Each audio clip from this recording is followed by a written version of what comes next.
Well, hello everyone. Good to see you all. Thank you all so very much for joining me. Tonight, we are taking a closer look into one detail that could reveal just how the porch guy, the person outside of Nancy Guthrie's home, may have been in his backpack.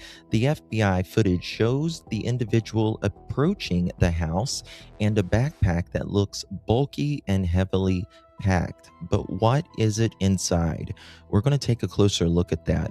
Also, the Wall Street Journal has a bombshell of a report. They overlooked so much stuff allegedly in the beginning of Nancy Guthrie's case. It is shocking. We're going to talk about all that and a whole lot more on the other side of this. I've walked through storms in scars and grace, smile through pain with a painted face. They called me too loud, too much, too strong, but honey, that's the reason I belong. Every scar's a scripture, every tear's a hymn. I found my worth where the light grew dim. They tried to break me, but here's a twist. I turned my pain into a clenched fist. I'm an unbreakable woman, born of fire and pearl. I shine like grace in a reckless world. You can test my faith, you can shake my pain. Thank you, Miss Patty. Thank you, baby. Just watch me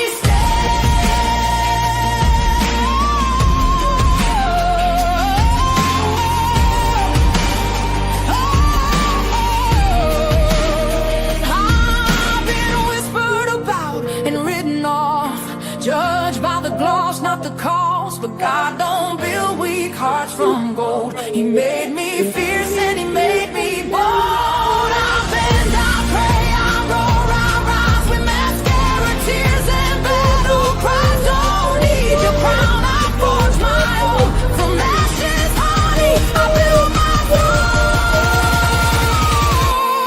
I'm in a unbreakable soul, dressed in truth and pearl. Miss Cindy, appreciate you. That's right, you know.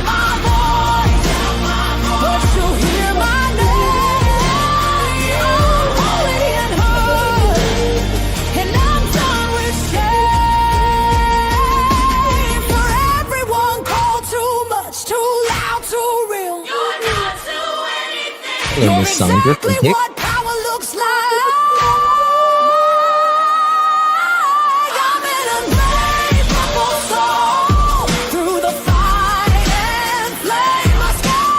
Miss Jennifer. My strength, my faith, faith in my heart, fire in my glove, forever divine.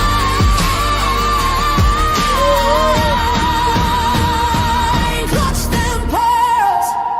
Let's go. Hold up, lights on, chat in the room, another late night and another headline blooming. Coffee gone cold, but the story got heat, and one little detail keep tapping my screen. Coming in clutch when the timeline bends. We don't just scroll, we connect loose ends. Somebody said nah, that's probably enough, but the chat said Justin, we're coming in clutch. Run that back, don't rush that part. Something fell wrong from the very first start. Different day, same shaky excuse, and the math ain't mathing when we check the proof. I'm not here to play detective for fame. I'm here when the story starts changing names. One clip, one call, one post too much, and the whole room knows we're coming in clutch. Coming in clutch. The facts stay loud. Truth don't hide when we bring the crowd. Screens lit up and the chat don't sleep. We dig real deep where the stories get steep. Pearls in the chat, lights in the back. Somebody better explain why the story went flat. You can dodge one question, maybe dodge two. With the internet clock, what you said don't cue. Wait. Say that again, you said it was there, then it wasn't back then. You said you forgot, but the record got saved. Now the chest wide awake and the room just changed. Coming in clutch when it all gets strange, when the facts get buried and the tone starts change. We don't need drama, the truth does enough, that's why they pull up, we're coming in clutch. Late night crew, yeah, we built this thing. One live stream turned to a whole damn ring. Members in green miles holding it down. Whole chat moving like a small town crowd. No fake hype, no lazy spin. Just one more clue and we're back again. If it don't sit right, we don't let it slide. We put the detail right up on live. Coming in clutch, say it one more time. Whole room locked on the very next line. From the first red flag to the final touch, you know where to be, we're coming in clutch. When the screen fades out and the night gets still, somebody somewhere knows truth comes real. We'll be right here when the next facts drop. Coming in clutch and we don't just stop. Well, hello, everyone. Good to see you all. Thank you all so very much for joining me. Good to see you all. Today is August 3rd, 2026. It is currently 7:14 p.m. on the East Coast of the United States. You gotta be pretty fancy, guy. How you doing? Good to see you. Thank you, Miss Catherine. Appreciate you for the floating heart. Appreciate your love. You go. We really do appreciate you guys. Good to see everyone. Tonight we're talking about the Nancy Guthrie case out of Pima County, Arizona. And I think it's the Wall Street Journal put out a damning article that is very interesting about some things that they may have ignored in the very beginning, like the blood that we're going to be talking about in the Nancy Guthrie case and a lot more. Also, thank you, T. Good to see you. Thank you so much for the makeup brush, my darling. Appreciate you. And we're going to be talking about the suspect's backpack, known as Porch Guy. What did he have in his backpack? We're going to dig a little bit deeper into that as well. 603. It's not. It's smoke and mirrors, baby. I just know how to paint. That's all. You're sweet, though. Thank you. Over with BS with nanos and no transparency, says Ratui. And I think we've been over it for a minute. You know what I mean? I think we've all been over it for a minute. And yeah, a lot to go over today. So get comfortable, grab yourself your favorite snack or beverage, and we're going to get into it. But before we start, if you would be so kind for the live chat and the replay crew, if you would hit that thumbs up, would greatly appreciate that. Also, if you would share this live stream out, hit that share button, copy that link, and drop it in any of your favorite social media. And if you would consider hyping this video on YouTube, you get 3 hypes a week. If you don't use it, you lose it. They are absolutely free, and you have to do it after the live stream on your mobile device, your phone, your tablet, or whatever is mobile. Thank you so much, Miss Wendy, for the sparkles. Appreciate you, babe. Good to see you. Hello, alumni. Good to see you, my dear. Thank you for the sundae. It was yummy. Appreciate you, my dear. He used those weeds on camera so it wouldn't cut his glove and leave DNA. Interesting. Coke Zero. I've got Pepsi. Reptile, thank you so much for the 6 jewels. Thank you for the makeup brush, darling. Appreciate you. GT, thank you. Coming in clutch at 200 jewels. We be jamming. Appreciate you, my dear. Good to see you. Yeah, a lot to talk about, and we're going to get also about we're going to talk about a little bit more, because we talked the other night. I think it was Rujui. She gave, thank you, darling. I appreciate you very much. I think it was Rutui. We had this, what are they called? Like the link blocks or whatever. I got a little bit more information on that. And we're going to go over that. I've got the receipt on that as well. So get ready for that. Hey, Donna, thank you so much, babe. Appreciate you. Very kind of you, my dear. Thank you so much. Hello, Miss Sherry, Miss Patty, Jennifer, I'm out. Miss Sherry, Gray Wolf, good to see you. Jennifer Cook, how you doing? Smiley Miley, how you doing, babe? Good to see you. Miss Tina, everyone rolling up on here. I'm a Diet Pepsi girl too. I'll drink either. I kind of switch both, to be honest with you, but I drink Diet Pepsi more than anything. He or she responded to one of my comments. 1 second. Okay. Let me, guys, do you mind if I just fix something really quickly in my back office here? I think someone was blocked. I'm gonna just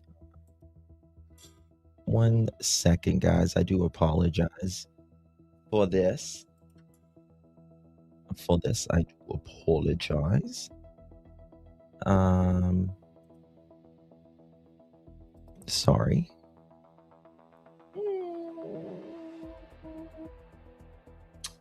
Okay, I think it's under customization. Give me 1 second. Okay. Dashboard. Community. Ooh, they switched it up. I don't know if I'll be able to do it now or not. Let's see here. They might have switched it up. I apologize. I need to unblock someone, but I don't know if I'll be able to do it right now. Oh wait, I think I can. Ooh. I'm sorry, I don't like to do this live, but okay. All right, nobody should be blocked now. Everybody should be absolutely good now. I apologize for that. My darlings, Ginger, how you doing, girl? Justin went on early. Yeah, I went on early and just might as well, right? Okay, let's get it started. Where should we start? We usually start with the smaller things first here. Let's talk about Nancy Guthrie ransom notes released follows the Unamur precedent that cracked case. Experts say Fox did a really interesting little interview here that I want to show. And they compare it with the Unamur. I can't say that word on here. And I thought this was a little bit interesting.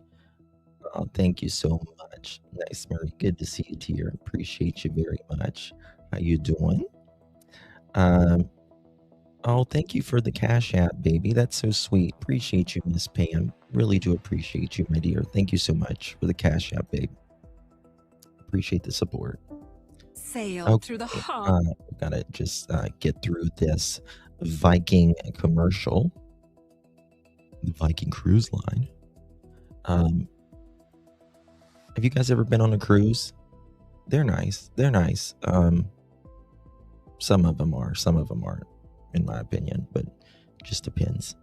Viking is the top cruise line. They're like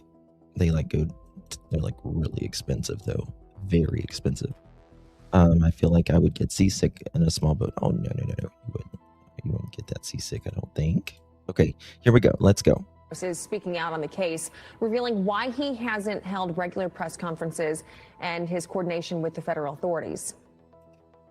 It's always been a good relationship. You know, we've been a member of what is known as the Southern Arizona Violent Crime Task Force, headed up by the FBI, for decades. It's not just a great relationship, it's one that's very valued. Press conferences are actually more designed for when you have a very specific piece of information that you want out in front and you need help with. We do that. In this regard, we felt like just a media release was sufficient. And as questions persist about how the search was handled, a new Wall Street Journal report is highlighting some of the early missteps. So they are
when you're live.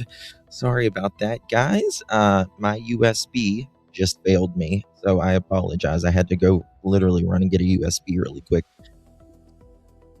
to hook up my mic. I apologize for that. So, apologize. This is live, so it happens when you're live sometimes. When it comes to this Wall Street technical problems, when it comes to this Wall Street Journal, it was behind a paywall, and you had to be like a subscriber for it. But Fox, and I've got the deets on it. Investigators allegedly made, stating they failed to seal off the property with police tape to protect sensitive crime scene evidence. Now, that's a big one, right? I'm trying to think of her name, who was a reporter in Tucson, and then she went to True Crime Junkie. Can't think of her name right now, but she said when they got there, you could just walk right up to the property. You could just literally walk up right to the property, and that is going to really hurt in court when there's an arrest. It's Brianna Whitney. Yeah, thank you for that. That's going to really hurt. Not only people walking up because there was literally no true crime tape, or caution tape rather, not true crime tape. There was no, there was also cleared really very quickly. And wait till you hear about the blood as well. Of course, absolutely terrible. People were walking all over the property, stepping by the blood on the front porch. Absolutely ridiculous. No crime scene tape. You could tell that they were very inexperienced, in my opinion.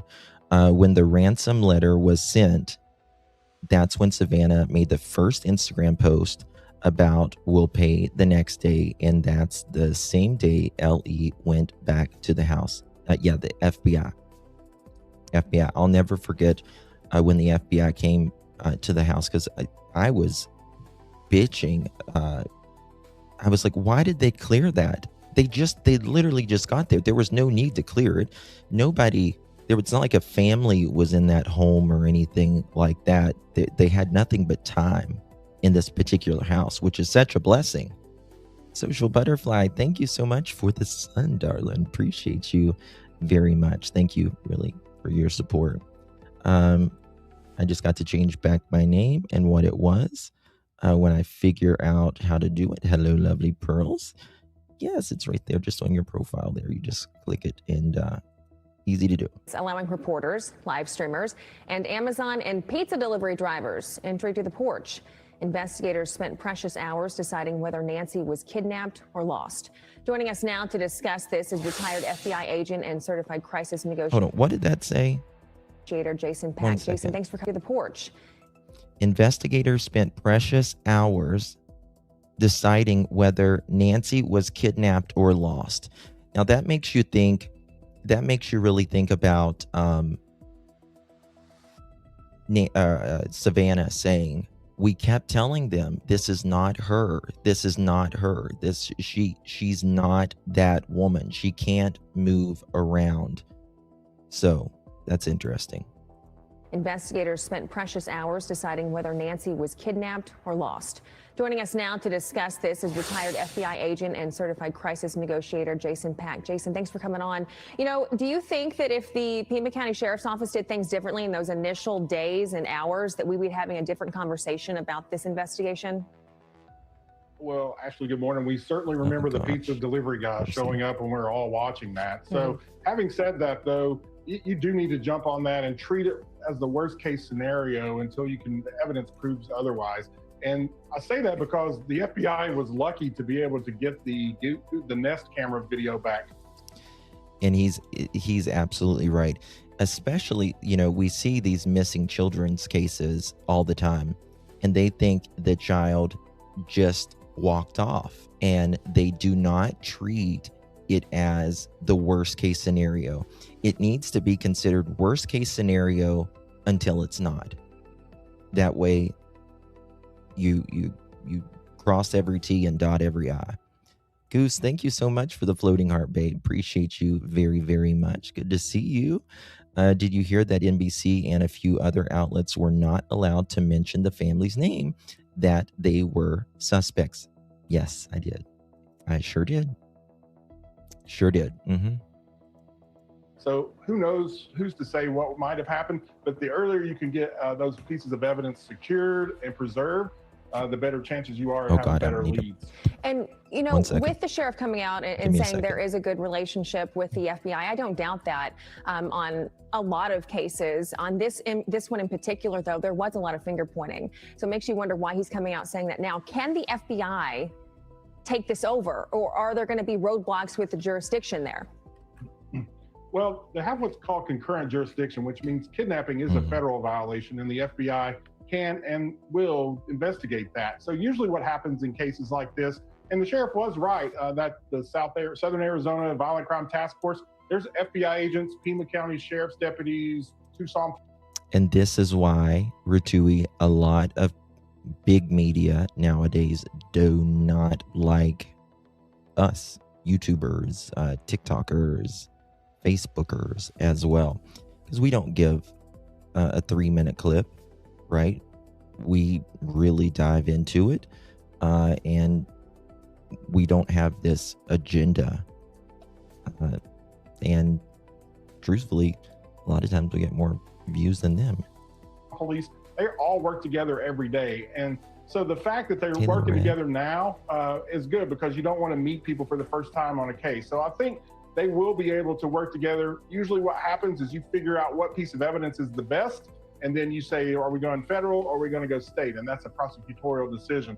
Right now, we don't see those things publicly. And generally speaking, the sheriff usually talks to someone like an ASAC, Assistant Special Agent in charge of the Tucson office. That's usually his main contact. There's been a lot made about him and the FBI director maybe not talking, but usually those relationships are through the special agent in charge of the Phoenix office and the assistant special agent there in Tucson. So they do work together well. This case, Jeet says a very interesting thing here. And she says, I can accept that the family assumed kidnapping, but for ransom part that the family agreed upon instantaneously when Cameron said, that is wild for me, before any mention of a ransom note. Crazy. It really is.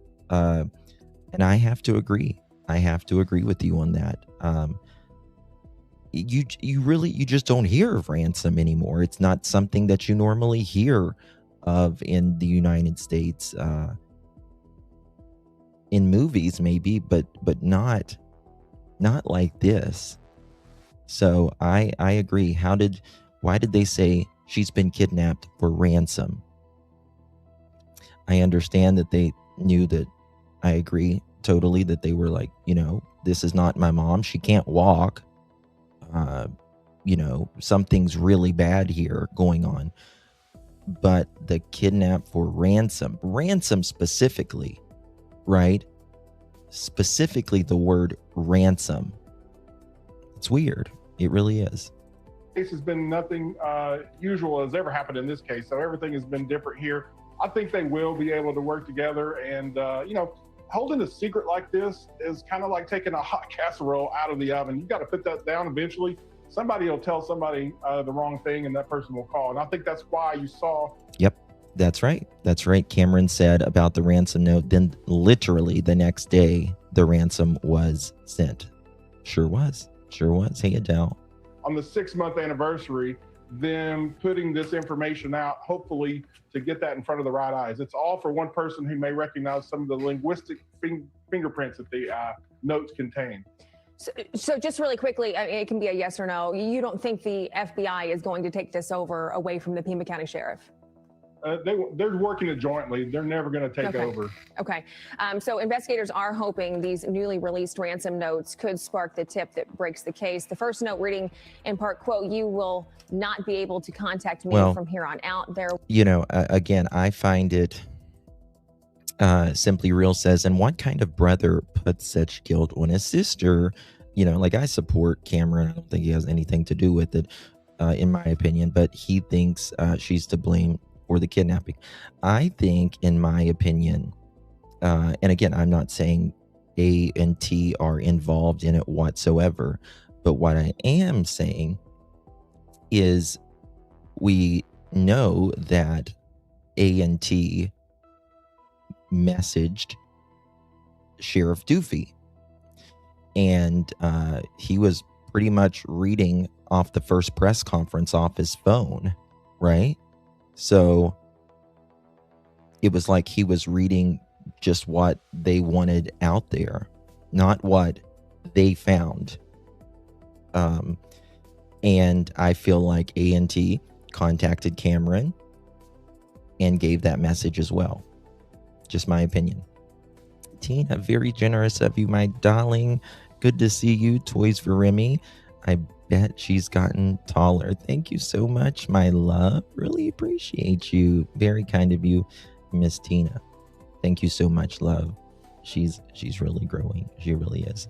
If I had time, I need to do videos with her and stuff, but it's a lot whenever you've got yourself and a monkey and she's constantly trying to like pull in the camera and stuff. So it's a lot. Maybe a letter was left there but they're not talking about it. Well, I think that they would tell us, in my opinion. I think that they would tell us if there was a ransom note there. Maybe not. I mean, they told us that her hearing aids and everything else was there. There will be no negotiation. That's possible. Do not play games. Law enforcement will not be able to help you. And then a follow-up note read in part, quote, "We never intended to hurt her. She perished shortly after she was taken." Your thoughts on this, Jason? Well, if you look at the first notice, it's addressed directly to Savannah, and then the second notice to the whole Guthrie family. So there's some linguistic patterns in there that say the person may know how to write business-related emails and writings. But, you know, in order to get a really good picture of that, when we do these exemplars, as we call them, you need way more information than what these two notes provide. So while we think these are good leads, somebody hopefully will recognize the style of this writing and call authorities. Yeah. Okay. Jason, thank you so much for your insight on this. I appreciate it this morning. Thanks, Ashley. Guys, we have a poll, by the way. What is most likely to produce a breakthrough in the Nancy Guthrie case, in your opinion? Is it someone recognizes the porch guy? Is it DNA produces a match? Is it digital evidence finds someone? And in one chat, it is neck and neck. 23% someone recognizes porch guy, 23% DNA produces a match, 26% says DNA evidence finds someone, and 28% says unsure. And the other one, it's very similar. 26% someone recognizes porch guy, 28% DNA match, 25% digital evidence finds someone, and 21% unsure. Make sure you guys hit that poll, and want to hear your opinions on that. Mods, if you will make sure I end that poll at the end of the live, if you can. If they are caregivers of her, if it were my mother, I wake up at 6 a.m. every morning. I would check on my mother every morning, even if I had to drive 30 minutes, an hour. That's a very good point, Deals. Very good point. Yeah, like, you know, before we have routines every day, right? Before my grandmother raised me, but before she lived with me, before, you know, she passed, I took care of her for a few years before she passed. I would call her just as soon as I woke up. I would get my coffee, call her, make sure she's okay. What time did this start going on? You know, you would think they would be up by 10 o'clock, right? But them not taking her hearing aids shows me she did not She got to the door, and they never intended for her to come back.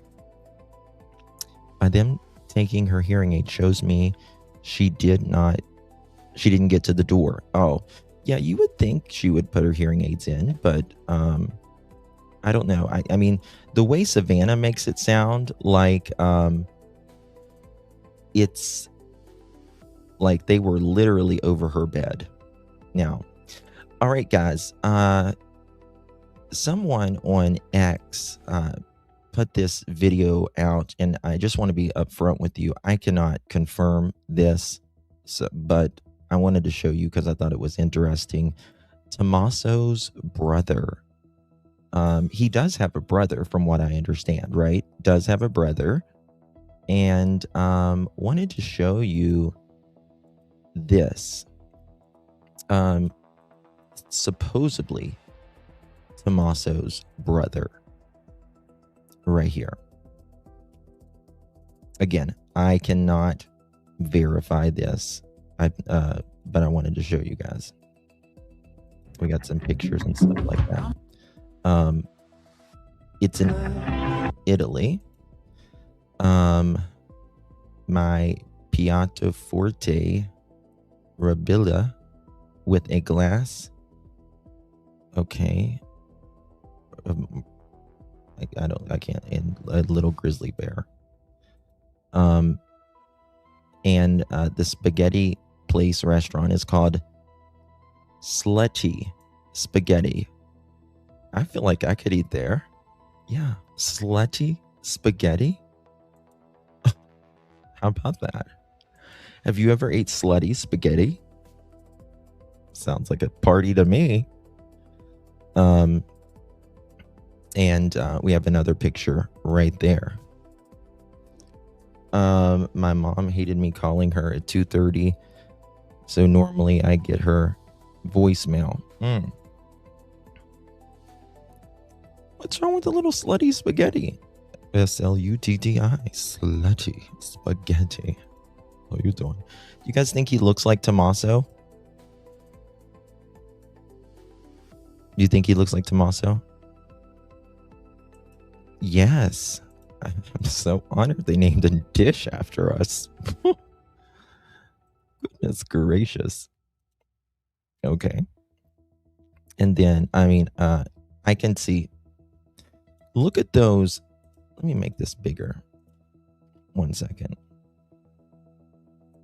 Look at these eyebrows.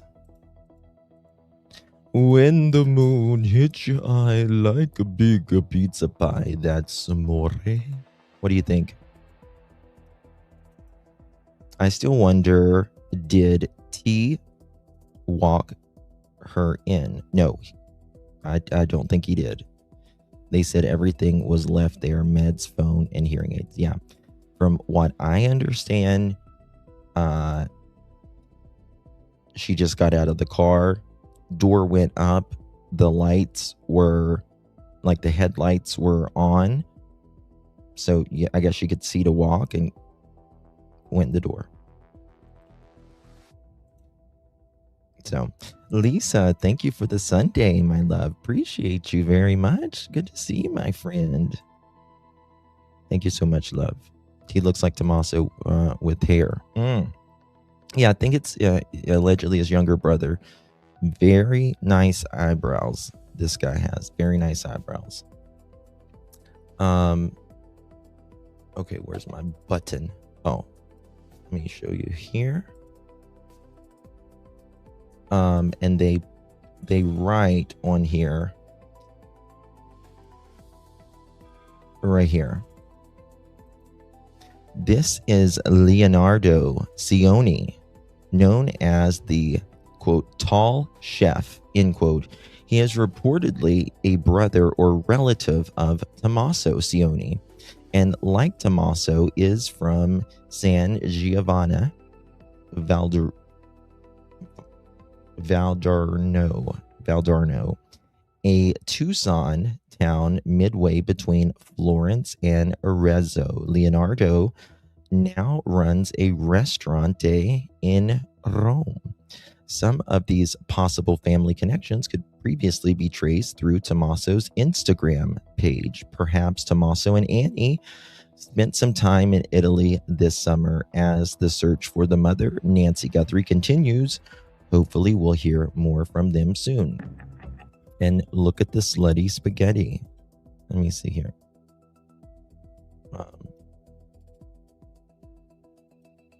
I can't get over that. Sorry, I'm childish. Alicia, thank you so much for the flower, darling. Appreciate you very much. Good to see you. Who the heck doesn't walk a senior into the house? Well, I think it's not very gentlemanly, and I'm sure that he feels really bad about that, right? Okay, now, do you guys remember, Justin, are they really searching for Nancy? Who's they? I bet you it is Authentic Spaghetti. I act like a 12-year-old boy about jokes. LOL. Me too. Pretty much. The hand gestures, eyeballs. He's known as the tall chef. So, Justin, do we know when the first ransom note was sent out? Yes, it was sent out the 3rd. February 3rd. Steve Carter, thank you so much for the hiding, my darling. Appreciate you very much. Oh, what do you got? Is that your doggy? Is that your doggy? You kissy? It's so cute. What's that, Peggy? Don't know about what, babe. Okay, so look at this. Do you guys remember Ashley saying that the Pima County deputies said that they were looking at allegedly Tommaso? Was that before or after Cameron told Savannah it might be her fault? From what we understand, it was allegedly Cameron told her just, within hours of Nancy going missing. Isn't Annie a witch, Wiccan, or some type of paganism? Some don't practice only light witchcraft. Some of them witches practice black magic too. So my concern is whatever rituals Annie has done. I don't know. She doesn't. She seems a little Wiccan, and that's what people say. But anyway, all right. So listen to this. It's a really short video. I want you to listen to this. I knew about the locations of them. Hold on. Is this fast? Is this sped up? No. Okay. Hold on. Plural cameras smashed so that the suspect likely knew about the locations of them, but that the car belonging to the sister of Savannah Guthrie, Annie Guthrie, was towed, impounded, and taken into evidence. Now, listen to this. Okay, so this, oh, damn, what did I do? Okay, I think I got it. So Nancy, or what's her name? Ashley, the wheels on the bus go round and round. Sorry. She says, she's telling us about these lights. She's telling us about the car of theirs being taken in as well. These are, what her sources are giving her very early into this investigation. And this is the wording. It's very important. The wording is very important. He said, they now believe the son-in-law may be the prime suspect. Those are the words. Son-in-law may be the prime suspect at this point. That the son-in-law may be the prime suspect at this point. Right? Now, that's a bold statement. Right? That's pretty bold for the police source to tell Ashley, right? Why did they think that? If that is indeed true, why would they think that?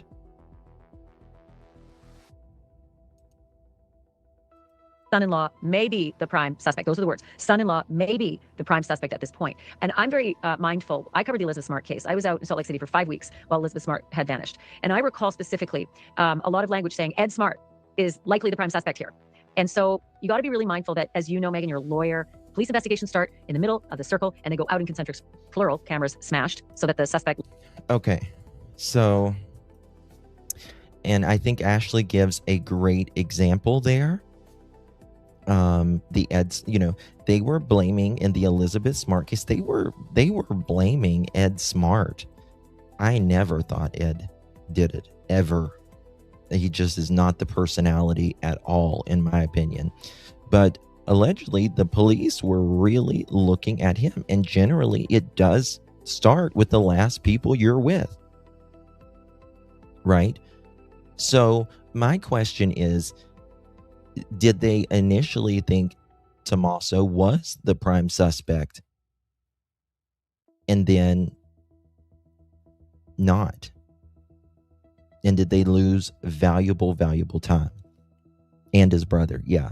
But what makes me question things like this is thinking about, well, if I was a policeman, I wouldn't just think Ed Smart would have been a suspect or Tommaso would have been a suspect unless there is some corroborating evidence to show that they're suspects. So my question is, did they have anything on Tommaso that was weird? Was his alibi not right? Did he leave the home that night after he dropped Nancy off? Was there some mistruths? I don't know.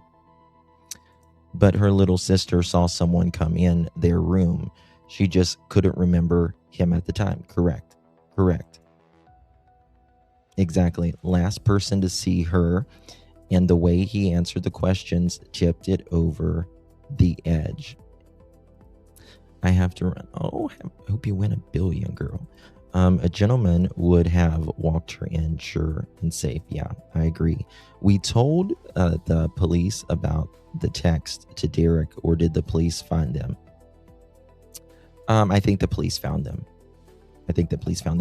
And that's another thing. Very good thing, Marie. Think about this. They were able to find allegedly at least 3 people faking ransom notes. However, they haven't arrested this person that keeps sending TMZ the notes. Why are they not arresting this person as well? Why? Big question, right? Okay. Okay, let me show you this, guys. So, about this reporting that is coming out. Let me find it. What did I do with it? Ew. Okay. Here we go.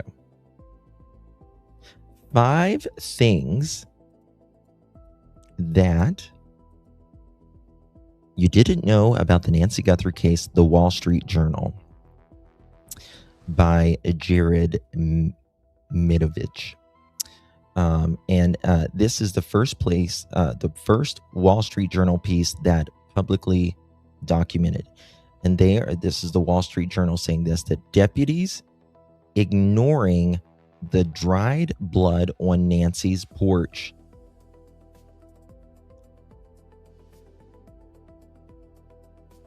I mean,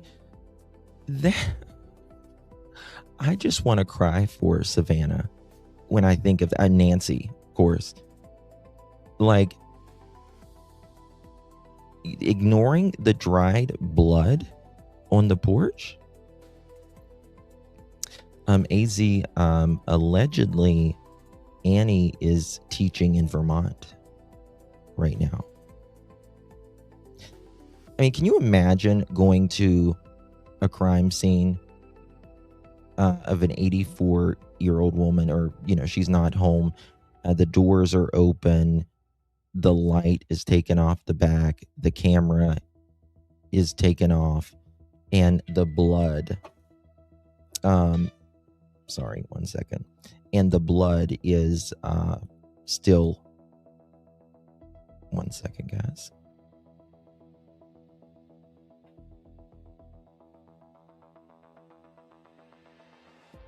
Is gone. Ignoring blood, yeah. Brian did a video about the blood today. Yeah, we're going to get to some of that in just a minute. The home not being secured for 3 days. It was the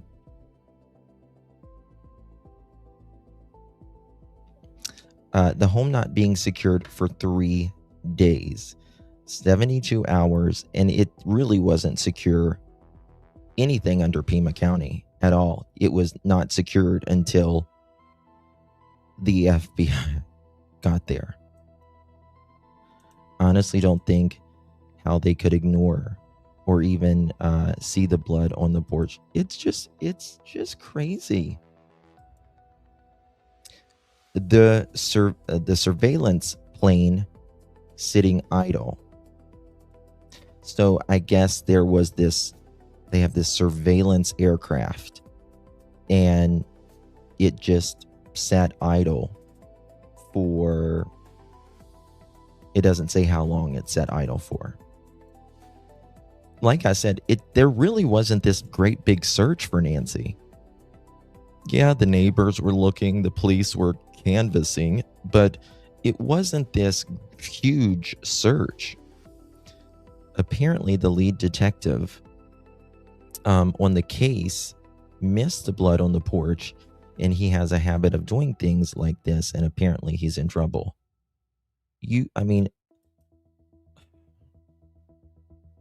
How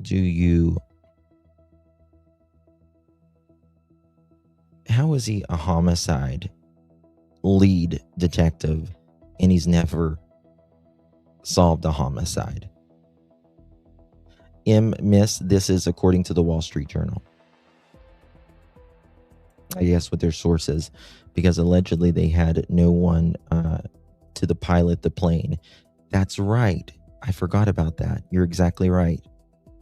Nanos either fired him or demoted him, allegedly. Forgot about that. That's absolutely right. It said for 3 hours the pilot pissed off Nanos, so he was on potty duty. It was something that they didn't have, because I remember listening to that in the body cam footage. The deputy not knowing how to operate the camera system.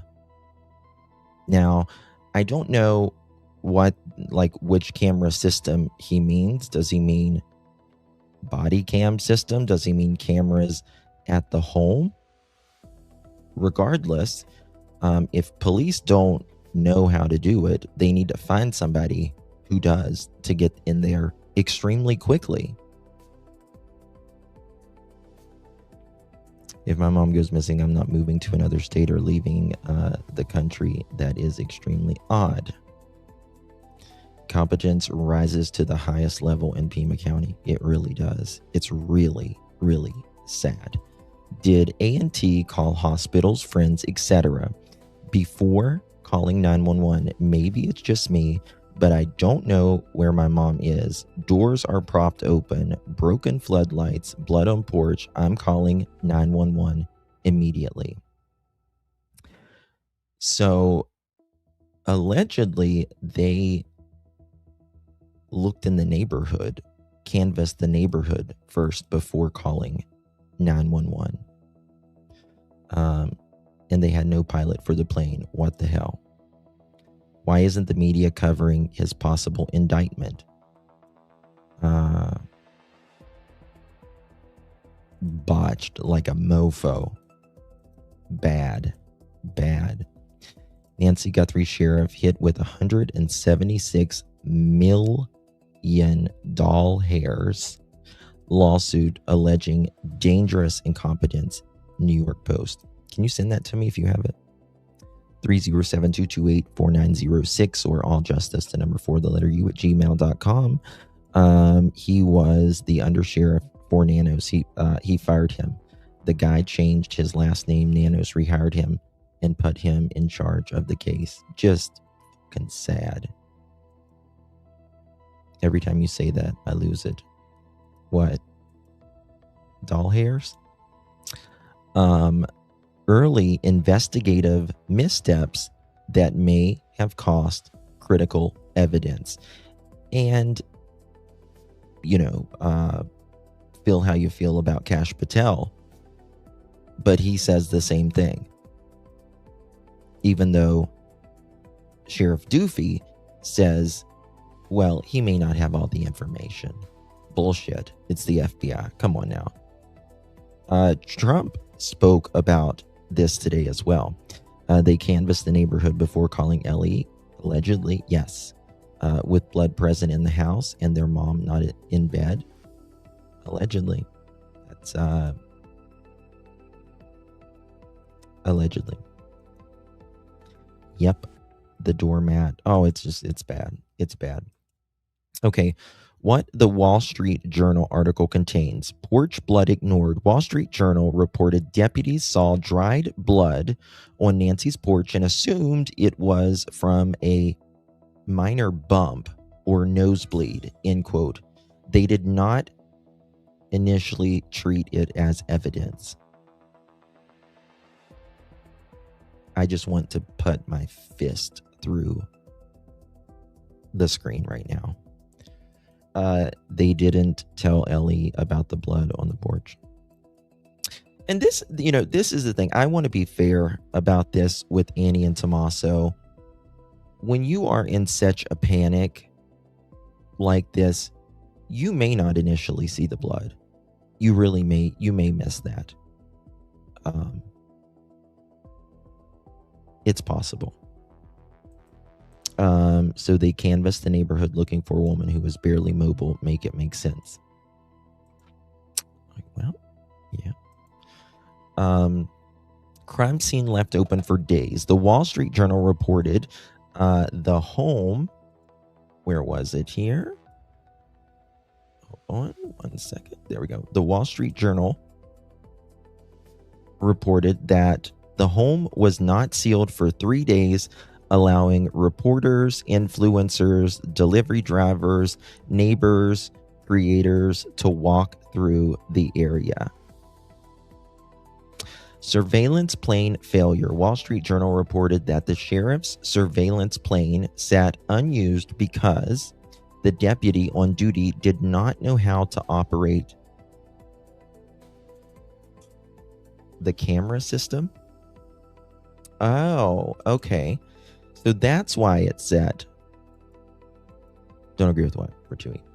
I'm still waiting to hear how A&T entered the home. You would have looked outside in that house. How could you not see the blood? I understand, but I also think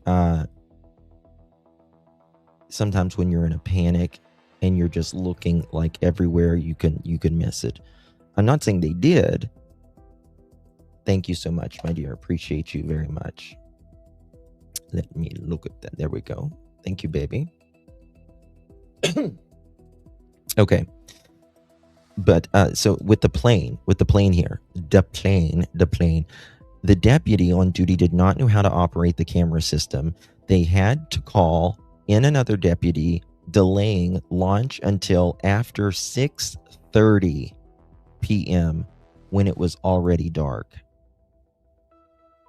Guys, you know what this shows, in my opinion? Gross incompetence of training. 8.5 hours or so later when it's already dark. So did they enter the house on the side gate? I don't know. Nanos turned all the good people away to help find Nancy. Just when you think you're ahead, it moves farther away. It's crazy. Guys, make sure you're hitting that thumbs up button, doing all that good stuff. Okay. Lost opportunity to track the suspect. Wall Street Journal explained that the delay likely cost investigators their best chance to track the suspect's vehicle, capture license plates, follow direction of travel, identify stops or drop-off points. Right? If they would have gotten a plane up in the air quickly, it could have really, really helped. The train guys are answering phones. Yeah. Because he, if you don't pretty much blow him, he's and kiss his ass for everything and or a yes man, he's not going to be there. He's not going to like you. It's just that simple. Why would they just go to Vermont, leave their house sitting? Very weird. I understand. I cannot provide a direct link copyright rules, but the article titled and citation above are exact, and you can find it by searching Wall Street Journal 5 Things You Didn't Know About the Nancy Guthrie Case. It's a paid advertisement, I believe. So that's why when I tried to get it, it was like you had to subscribe to it or whatever. Let me get to this little thing before we get into the other deeper stuff tonight. So my beautiful subscriber here just in front just emailed me or text me this.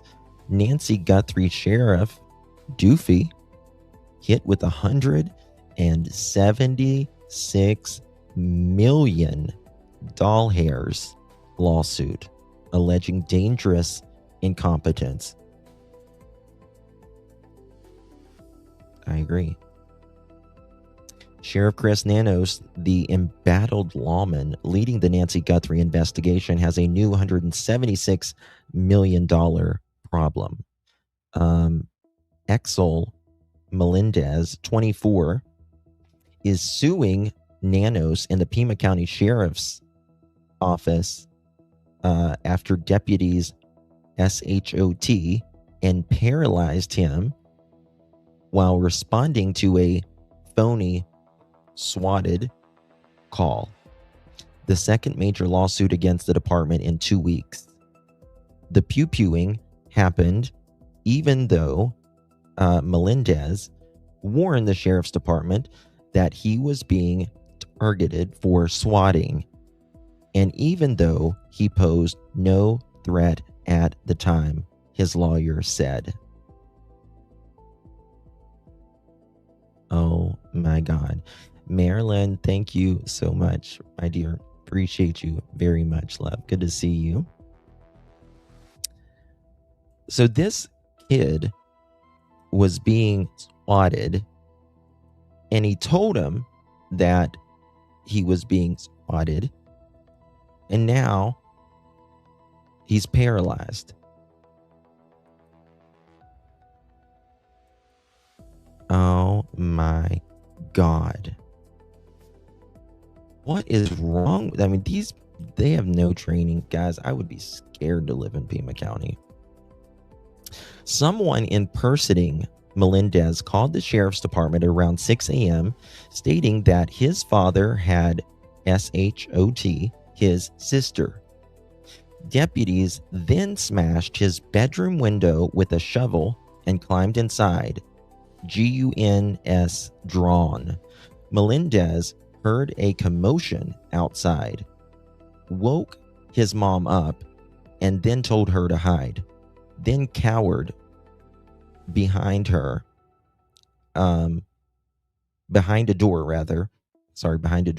with the family legally registered firearm. Officers fired 7 shots through the door, hitting him in the leg and spine. the legal notice said. Frame from body police camera footage showing Melendez peeking out from behind the door as police entered through the bedroom. Right there. Melendez was already on edge before the raid. He had been menaced by online hacker who threatened to call in a bogus BOB threat to his house, said his attorney, Dev Sethi. Melendez called 911, but the operator allegedly told him not to worry. Quote, the dispatcher told Melendez, quote, they can't just call SWAT on you. That's not how it works. And assured him that, quote, nothing is going to happen, end quote, Sethi said in a statement. The sheriff department then received a suspicious call to Melendez's house. They should have had some fucking notes on that account, on that address, which they determined to be fake. Officers alerted Melendez and assured him that, quote, he should be all right, end quote, promising to warn him if they receive any more calls to the address, according to the incident report obtained by his attorney. Less than 48 hours later, another swatting call came in, and the one ended with deputies opening fire and paralyzing Melendez. Sheriff Nanos is already facing another multi-million-dollar lawsuit over his allegedly botched investigation into the disappearance of 84-year-old Nancy Guthrie. Of course, Carlos here. Carlos and others are seeking $2.5 million.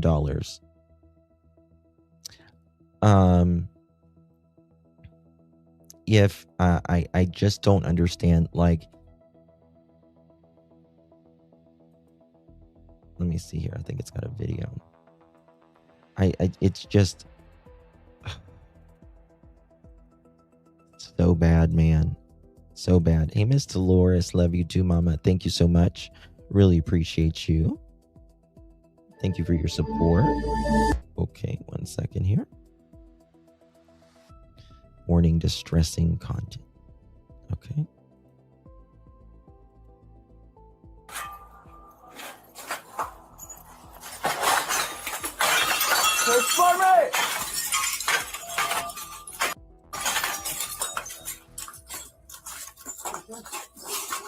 This is the actual video of that.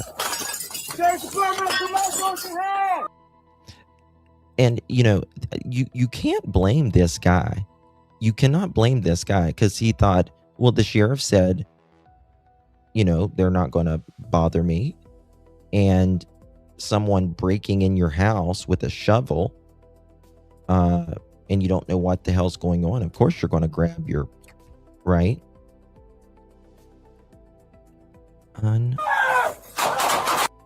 Okay, can't play any more of that.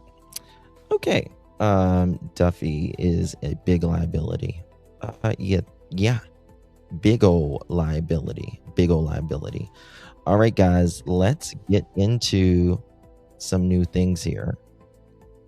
I'm gonna go to our friend Brian Enton. Very interesting reporting he's got here that want to talk about. Make sure you sub up to Brian Enton. Y'all ready for this? Make sure you're hitting the thumbs up, guys. Oh, it is Happy Farm Girl. Yeah.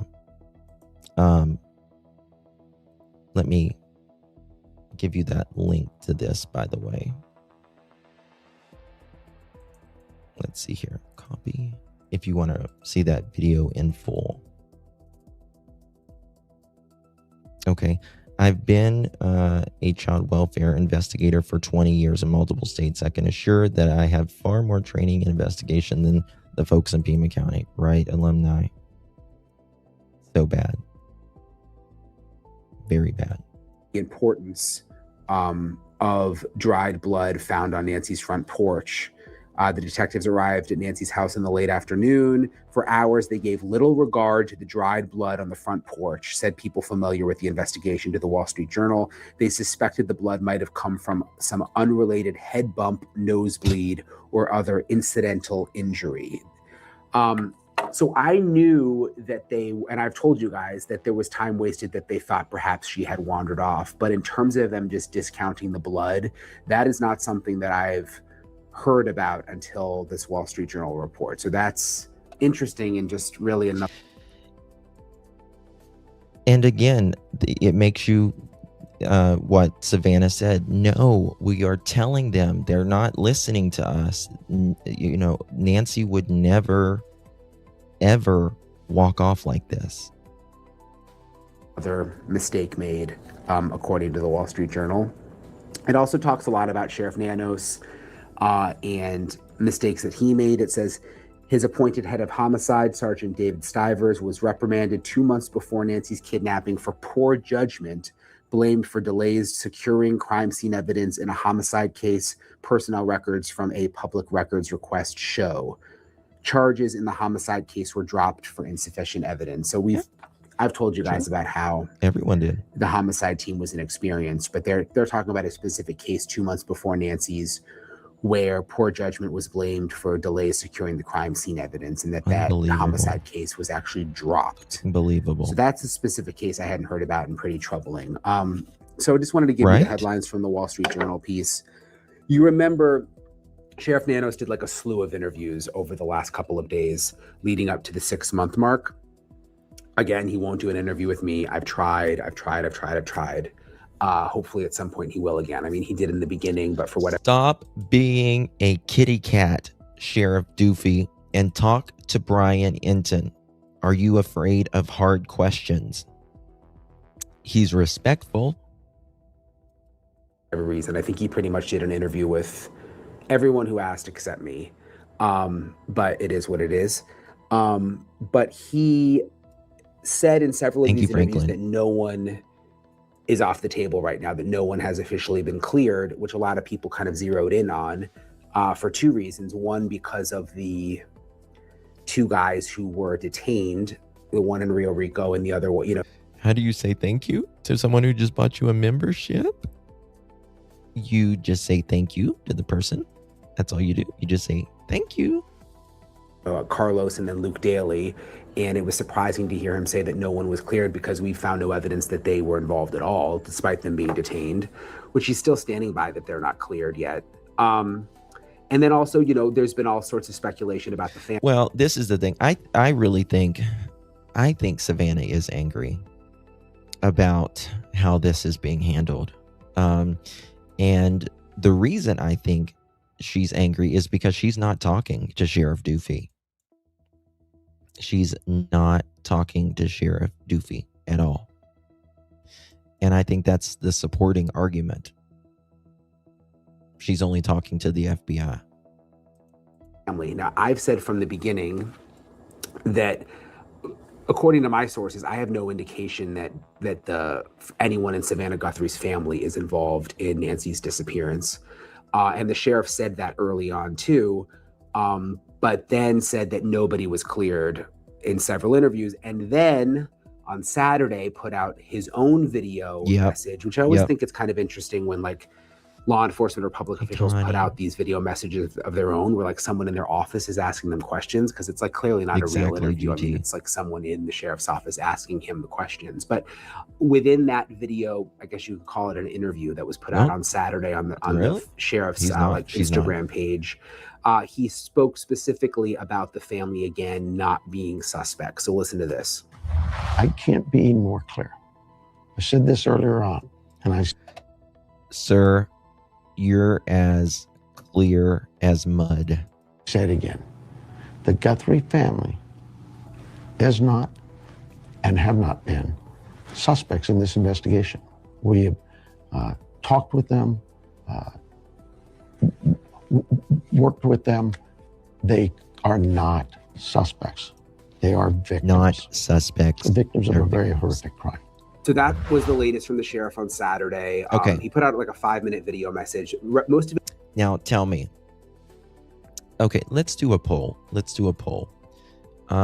Do you still think family could be involved? Yes. No. It's either a yes or a no. Put a 1 in the chat if you think family could still be involved. Put a 1, or put a 2 if no.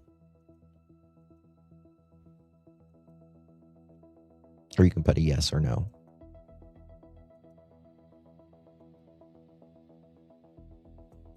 Really?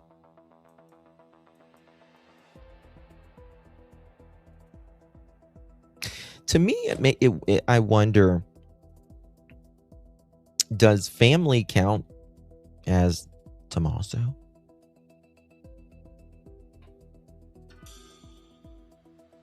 I don't know.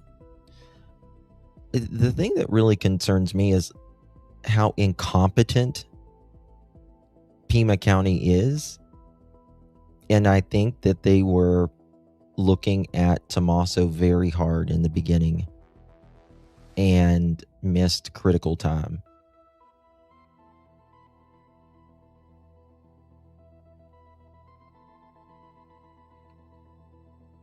He says the Guthrie family is listening to Guthrie. I'm just saying.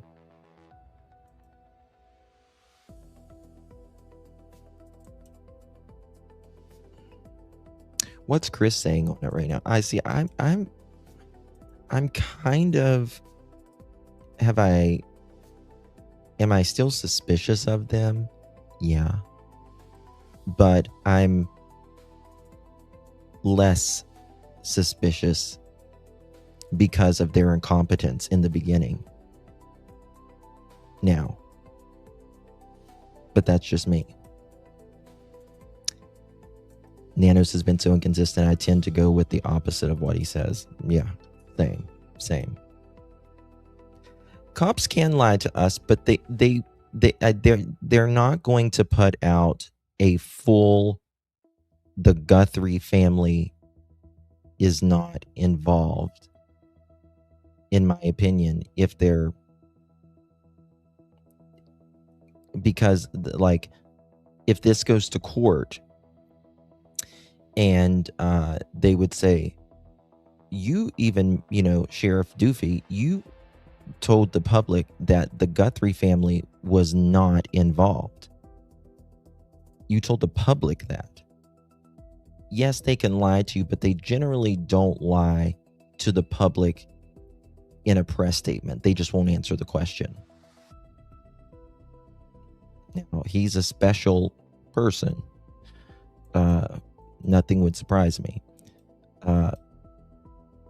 FBI will never say whether, he's anyone's involved. Yeah, that's what I said. His last name's not Guthrie. He says the Guthrie family.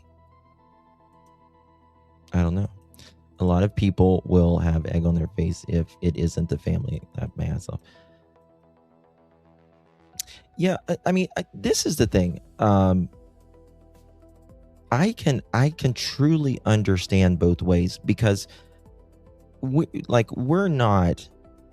don't have the same tools, and we're not there as law enforcement. They have special things that they can, labs, technology that they can work with to rule people in, and all that. Now, but what law enforcement did with going over to the Guthrie house, with forensics, with checking the neighbors, with taking their car for 40 some days, with going over to their house and then running back to Nancy's house looking for a phone and looking in the backyard. You can't blame the public for questioning that, in my opinion. Right? Anybody's going to question that. Why are you looking at them so hard? Right? That's just natural. So to me, it's not so much, like egg on the face or anything. I'm just not willing to put all my, pieces in one basket with this. It is 92% likely that to be the family at the age, some statistic I heard. Well, statistically, it's probably even more than that, the last person you're with. But that's statistics, and it doesn't mean it's, this case could be the 8%, right? It could very well be the 8%. I think the perp is trying to set someone up. I don't know. I do think this person, I do think that it's someone close to Nancy, has some affiliation with her. Or again, like I said, when Savannah was there in October at that Mexican restaurant with their mom, I'm sure the local news picked that up.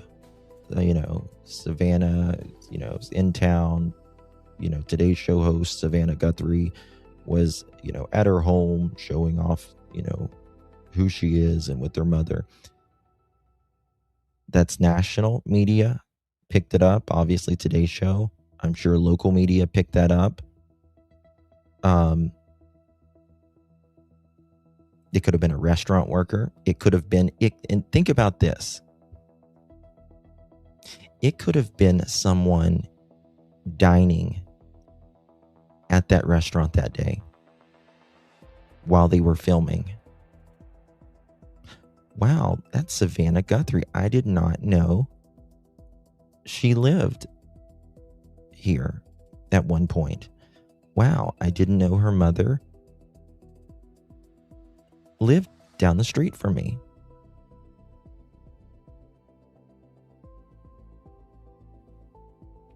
This person could have went up and spoke to her that day at the restaurant. A person could have been at the restaurant, went home, told their family member, guess what? I was at the Mexican restaurant today, and guess who was there? They were filming a piece on Savannah Guthrie. Her mom lives here. I didn't know she was from here. Told that to her son, her nephew, her cousin. And that got the wheel turning. And they could have studied more about her. They were certainly watching. This is certainly premeditated.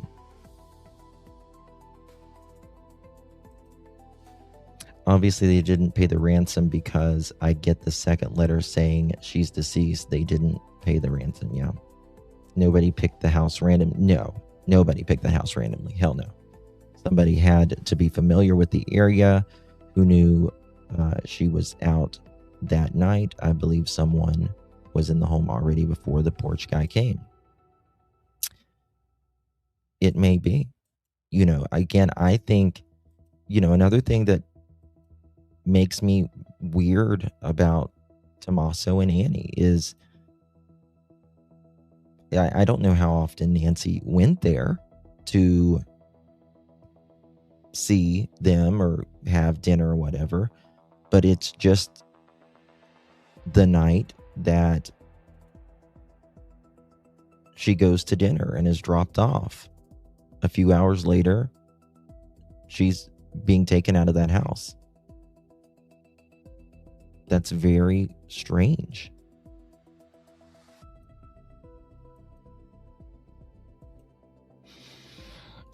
It could have been someone employed by Nancy's doctors, or someone working in her insurance agent's office, or someone working as it could be anyone. I mean, it could literally be anyone, but they certainly watch her, right? Again, if you look at this press conference or this press release that they did, it says that they, really was preparing to do this. They were watching her. So what would be their motive? That's, again, it could be anything from money, right? It can be anything from money to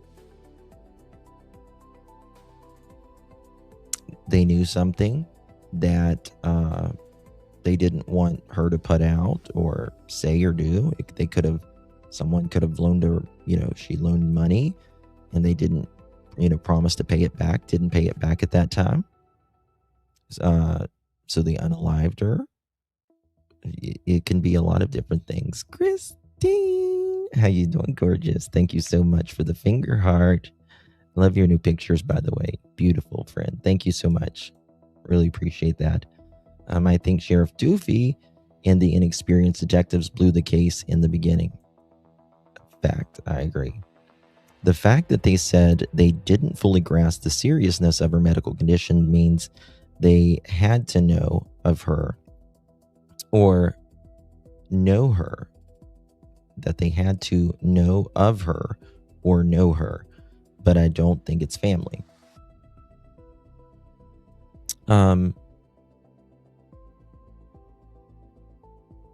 I still think it could be either way. I think you're more likely to be unalived by someone you know or affiliated with, right? No way a woman who could barely walk gets out of the car and inside in 2 minutes. He would have to have helped her out of the vehicle. I don't know. I think it varies. I would like to know how often Nancy had. Me too. Big question. Love to know that. They need to draw a double take of the car coming out of the area at the time into the main street, and they did that with Goldberger. Yep. Someone with power has to be involved for it to not be solved yet, in my opinion. There's too much technology. But here's the thing, actually, Ashley. I like your name, by the way. And I love Texas.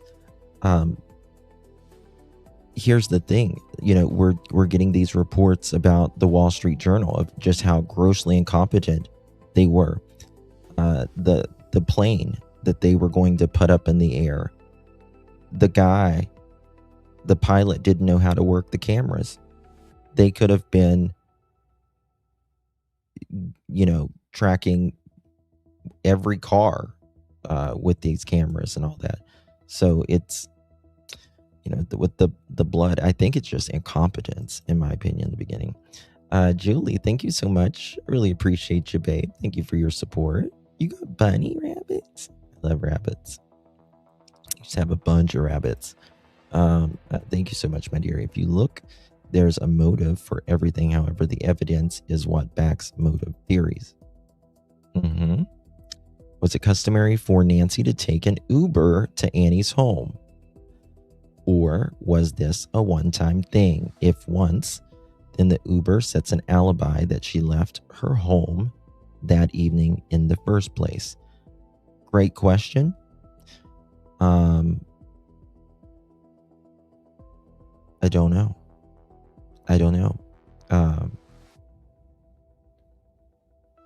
It seems like she, knew what she was doing, I guess, with, paying the Uber and stuff. So I don't know. It's, thank you, Joanne. Good to see you, my dear. Really appreciate the floating heart. Good to see you. Hope Floats. Thank you for the floating heart, my dear. Appreciate that very much. Yes, guys, please hit that thumbs up button. We got 600 people watching right now. Hit the thumbs up button, whichever one you're in. By the time FBI forensic teams collected any evidence, the scene will totally be contaminated. No way any DNA will break the case. I think it can still break the case. I just think it's going to be really difficult in court. Justin, is the video of F, the Kia Soul, still on your playlist? I'm going to look at that video again and slow it down, especially the second car going the opposite direction. I hope you do. The video of F. What's F? F on the Kia. So I think I still have that video. I don't know if I have it on my playlist. I think I might have it though. I believe in the FBI would have been led into Nancy's 2 to 3 days earlier, we wouldn't be talking about the case right now. Oh, 1,000%. And it wouldn't surprise me when all is said and done if Savannah and the Guthrie family don't sue the pants off of them. It was stuff we had already heard, but I thought it was interesting that he said that about the family, just because he's kind of been all over the place on the issue of whether everyone's still on the table, or now it seems everyone's still on the table except for the family members who he says are victims.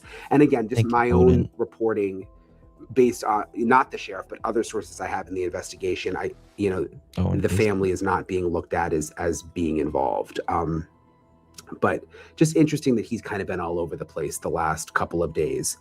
So they also put out this really long media release over the weekend when it was the 6-month mark, basically telling people, which is something that the FBI profilers I've been interviewing have been saying for a while, but telling people to be on the lookout for anyone who's doing strange things. Okay. They've written the notes, normal routine. Question.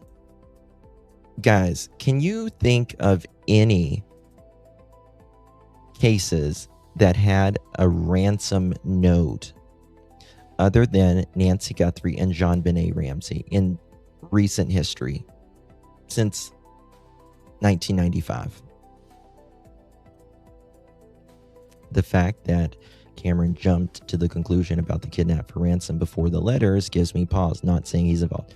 See, I don't think it was, I think Cameron said it, but I think he was relaying what Annie and Tommaso told him.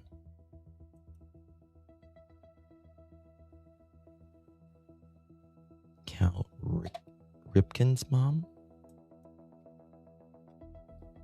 Cal Ripken mom.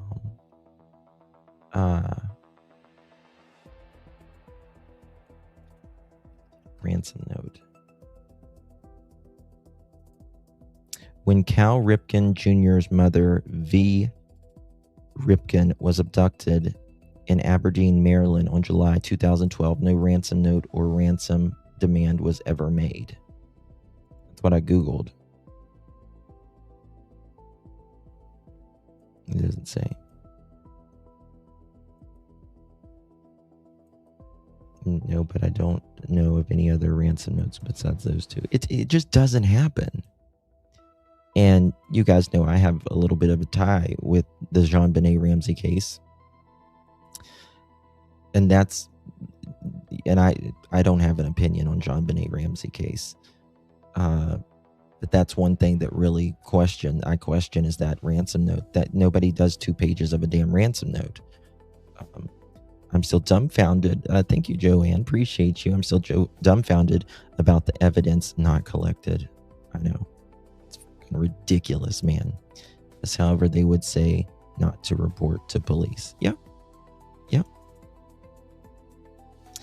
Hey, the Mex Italy couple. Good to see you, babe. Thank you, guys. Thank you so much for the floating heart. Really appreciate you. Good to see you. Back in the 60s, there was Hattie Hearst. Yeah. But see, back then, they didn't have the technology that they have now. Nobody does the ransom notes anymore.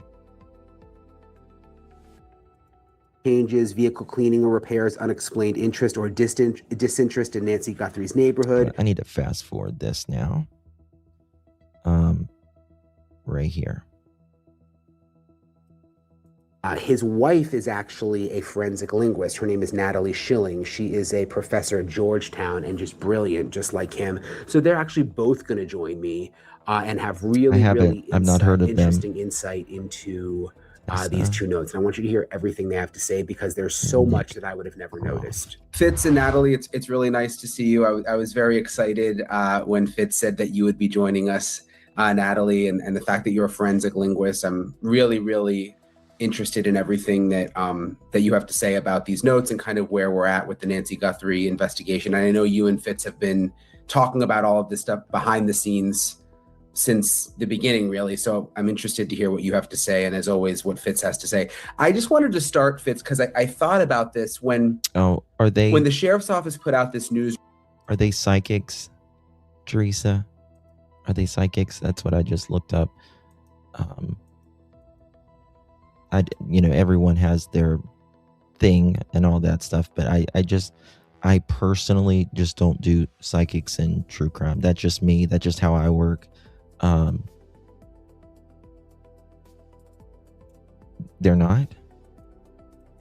It says the one I tested in Nick Groff. It says psychic medium looks into the Nancy Guthrie case. What happened? They're going to decipher the ransom letters. They're not psychics. Okay. I've never heard of them. So it's a psychic medium, and I'm just kind of like, whenever I see that, I'm just usually out when it comes to true crime. I'll listen to it though. Yes, I'm the same way, but it caught me by surprise. Okay, I'll look at it. Okay, Holly, thank you for that. No, I'm not talking about the guys on the screen. I'm talking about these guys. Release on Friday about the 6-month mark, and went through and talked about what you should look for in a person who may be involved: a change in mood, a change in physical appearance, injuries, sudden departures from the area, unexplained interest or disinterest in Nancy Guthrie. I had this flashback. This is literally exactly what you said, Fitz. And I remember you actually reached out to me that time and said, you need to do this episode. And this was like, I don't know, 4 months ago or something.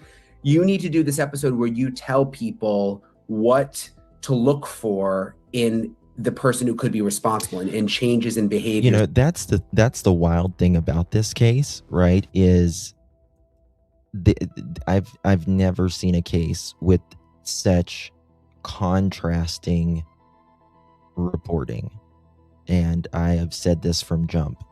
This person will have this source and will say family is likely involved. This person will have this source and they will say no, family's not at all involved. This person will say this person will say that, and nobody agrees on this case, because you just never see a case like this at all. So we did the episode, and it's literally exactly what the sheriff's office is doing now. And I'm just wondering, first of all, like, do you think, is this a little late on their part, or like, what do you think of the timing of this? Yeah, and I do think now that and I, because Pima County really screwed up in the beginning, I think we can all agree on that. I think now they have to really save face, because they have a ton of pressure on them. And so I do think that they are finally, hopefully,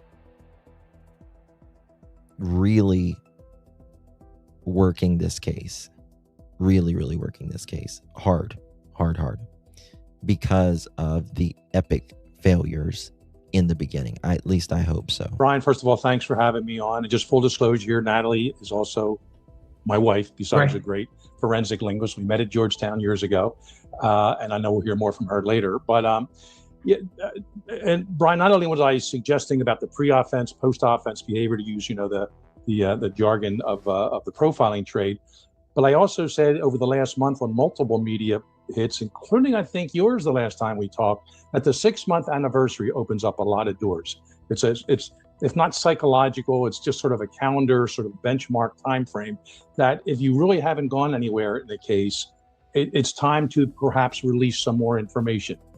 I did two hits on Friday morning, one on Friday morning, PT. One Friday afternoon, and about 2 hours after the second hit, these documents come out, these 2 emails. So I'm not going to get into too late. Look, in the Unabomb case, we debated whether we should publish the manifesto or not. And that was a big debate. I was one of the first one. We may have discussed this from the movie 12 Angry Men. First one, I think we should publish this thing and get it out there. Someone's going to recognize the writing style. I had a lot of pushback at first, but finally it... Okay, got a question. Because I don't want my opinion to reflect what you guys vote on this, but do you think the ransom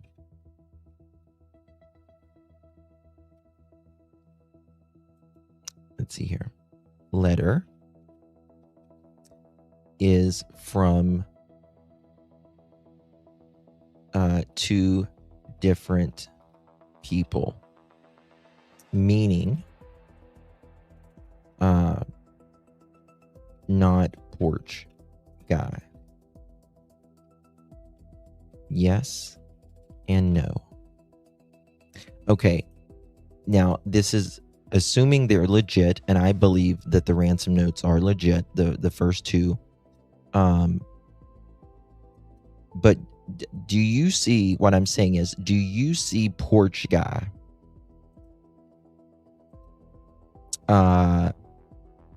writing these notes? Right? I think it's someone else. So I would say yes. I would say yes, personally. But I don't want that to reflect on you guys. Yes, but they are in cahoots. Oh, 1,000%. 1,000%. Yeah. So, Baby Kisses, Baby Kisses voted no. So do you think, in your opinion, is this... You think the porch guy wrote this, just lone wolf kind of thing? I think they're from one person, possibly porch guy. So you would say no. I think it's two different people.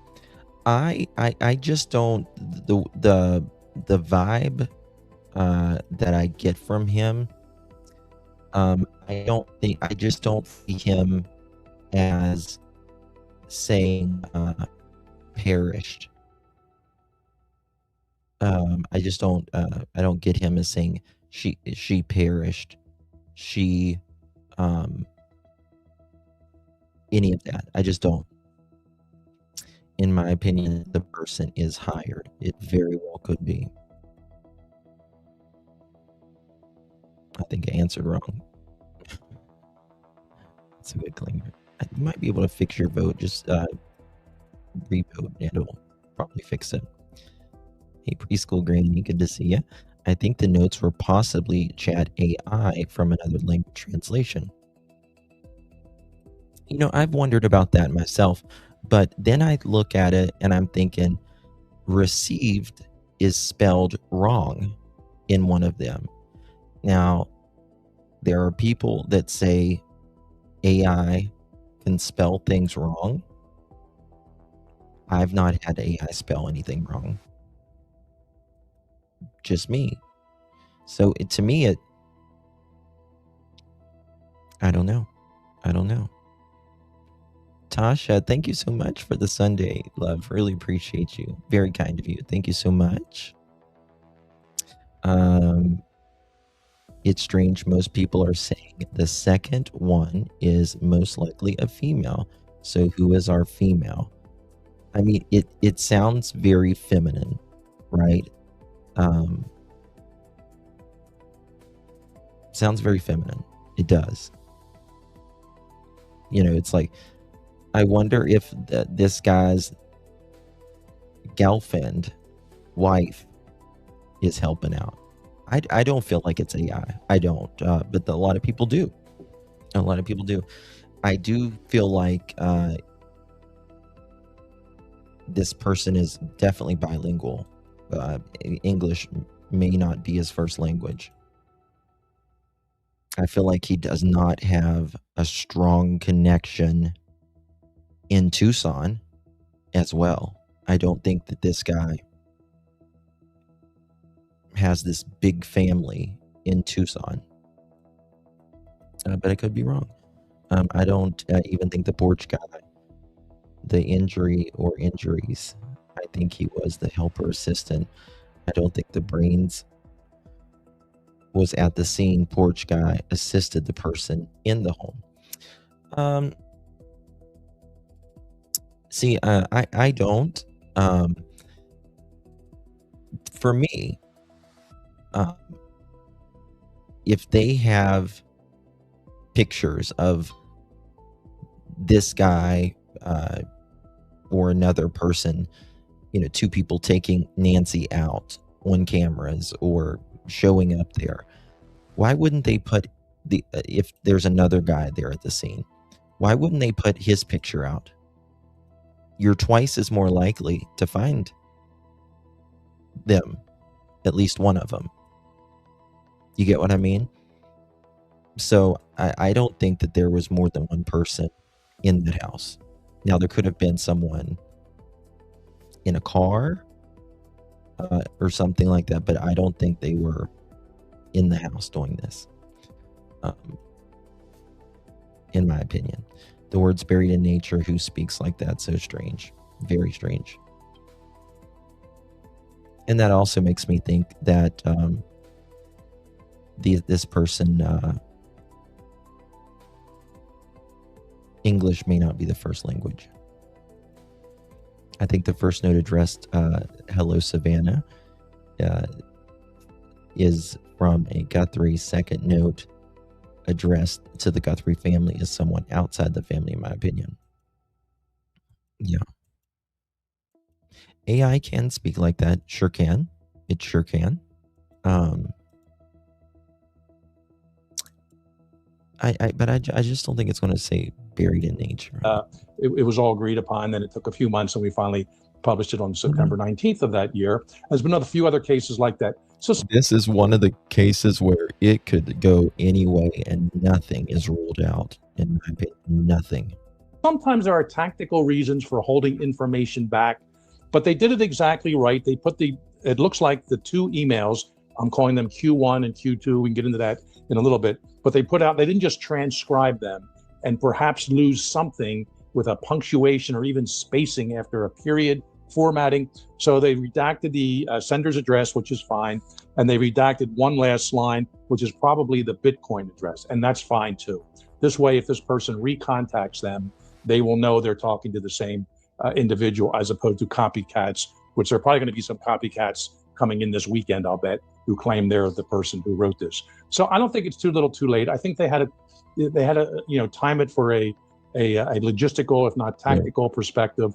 Weird. And they did it at the 6-month point. I think we're fine. Now, whether, and I'll make this a little clearer in a few minutes. Oh, well, yeah, I mean, absolutely. The FBI could have more videos. Sheriff Nanos said they have over 10,000 videos that they are combing through. I think they knew more than they're saying. Probably very embarrassing for Savannah.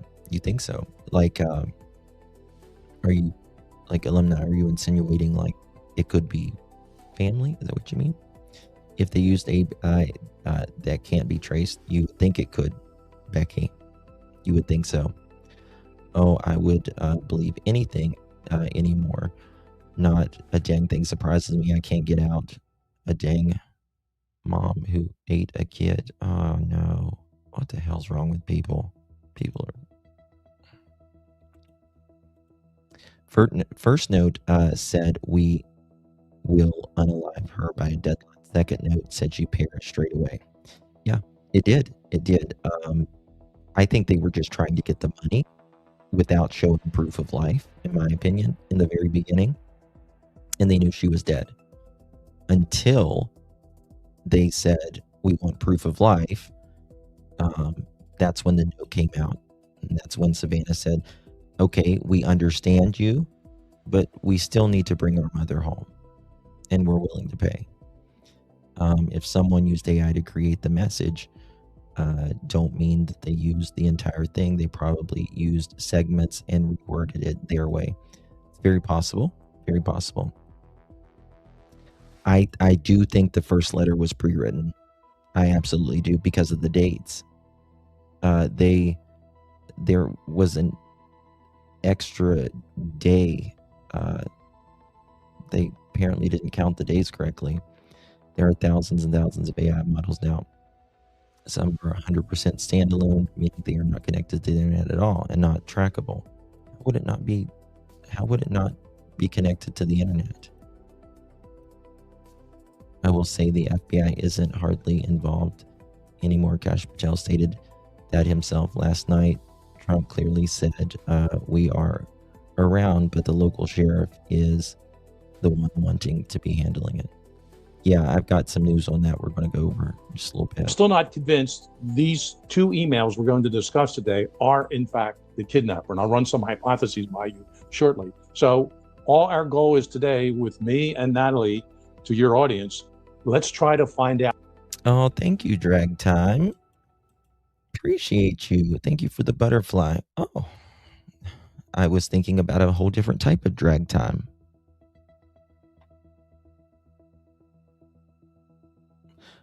Thank you so much, Johnny. Appreciate you very much. Just kidding. He was a violent offender to punch her in the face. If he did that, I mean, he's violent just to take anybody out, you know.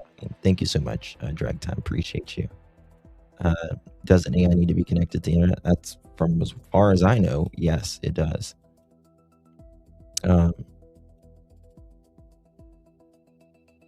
It's 100% on your system if it can just do live data.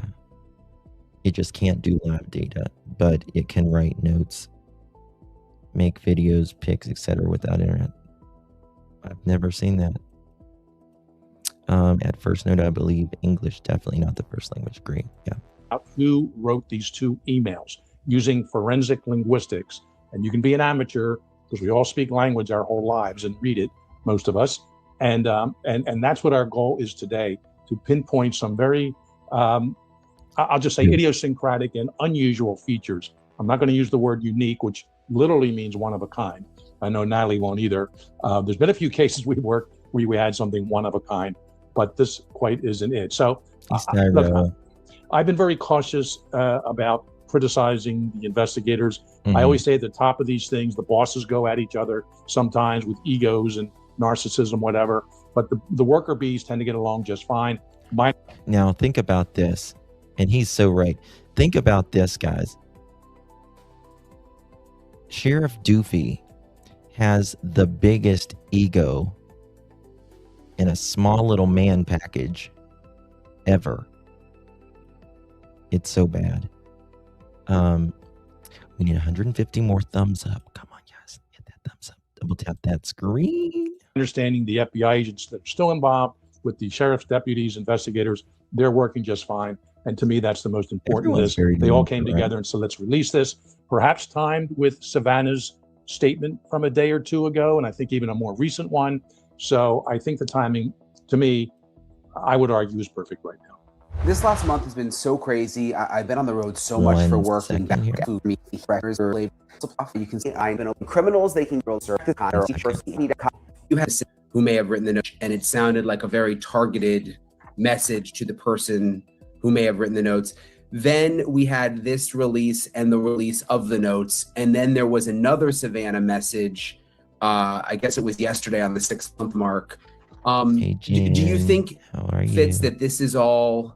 Is this all part of like a strategy, Hey, like Thorn. one strategy? You think?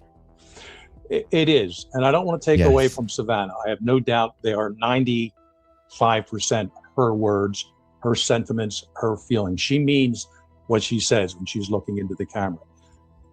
But I would be very surprised if my former colleagues in the behavioral analysis unit in Quantico with the FBI were not involved in at least tightening it up and, just some nuanced features. Maybe hold off on this part, maybe put this part in and take it from there. So it is coordinated, but I have no doubt it is genuinely directly from Savannah's heart and that of her family too. Okay, so let's dive into the notes now. And I remember you saying it was difficult until we had the hard copies, which you said there's a couple minor redactions, but for the most part, we can really see what they are now. I guess with both of you, what was your first impression when you got both notes? And let me just start with this. I want to go through these hypotheses, but First of all, I was glad to see them. Second of all, I said, hey, this is just what I do. I know it's what Natalie does, and we'll hear from her in a few minutes. But I just want, for your audience sake now, and this is not that different from what perhaps was intimated before when I was with you, Brian. But I just want to say what we're going to try to do today is work under 3 hypotheses. And I would say only one of them is going to be accurate when this case is finally resolved. And the first hypothesis is that the masked perpetrator who abducted and wrote the emails did it for kidnapping/profit purposes. So that's one way. So the masked perpetrator also wrote these emails because it's legitimate kidnapping, which are the rarest of the rare in the US, and even in North America. But that's hypothesis 1. Hypothesis 2, the masked perp did the abduction, wrote the emails, but it never was really a legitimate kidnapping. It was done as a smokescreen and a misdirection to throw off the investigators. And the last hypothesis is that this masked perpetrator, I keep calling him, had nothing to do with these 2 emails. He did the abduction for whatever reason, and someone else, an opportunist, undertook these sending off these 2 emails the day after the abduction, February 2nd, which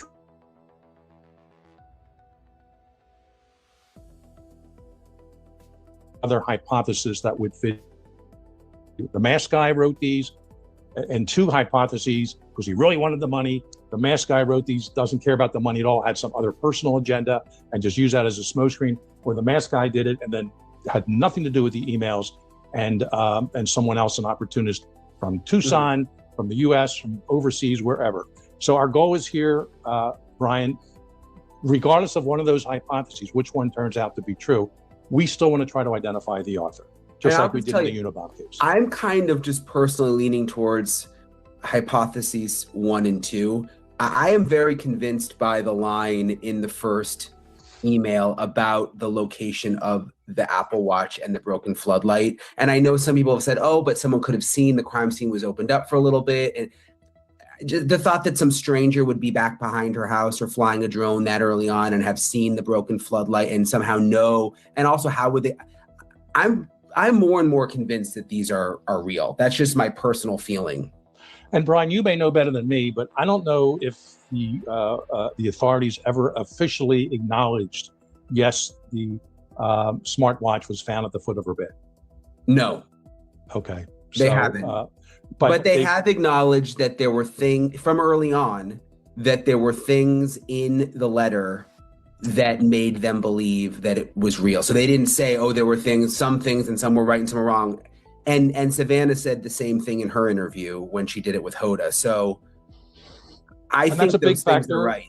And that, you know, and there've been, like you said, there were first responders there and others. There's video of her, of Nancy from a couple years ago wearing the watch. She did a tour of her bedroom on video with Savannah once.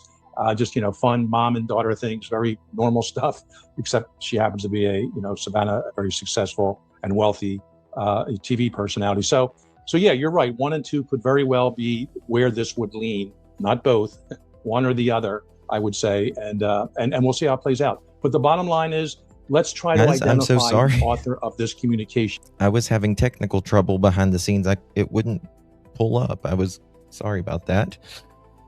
Okay, got it. There were a lot of people on day 2, including drone flyers. So very likely someone flew and looked in window. Nancy kept blinds open. Well, they were there on the 11th. They were on the porch the 11th. Okay. I want to talk to you guys about this, by the way. Okay, where are we at on this poll? Do you think the ransom letter is from 2 different people, meaning not the porch guy? 88% of you guys say you think it's someone else, maybe linked to porch guy, and 12% say no. Very interesting, guys. Very, very interesting. Okay, so I'm going to show you video of porch guy. Okay, I had to block out the pew pew here. 1 second. My computer is not liking me tonight, y'all. Okay, So let's take a look at Porch Guy here. Let me make myself a little smaller. I want to talk about his backpack. Porch Guy's backpack. Right? Let's look at that backpack. That backpack is really, really filled, isn't it? And my question is, what do you guys think is in the backpack?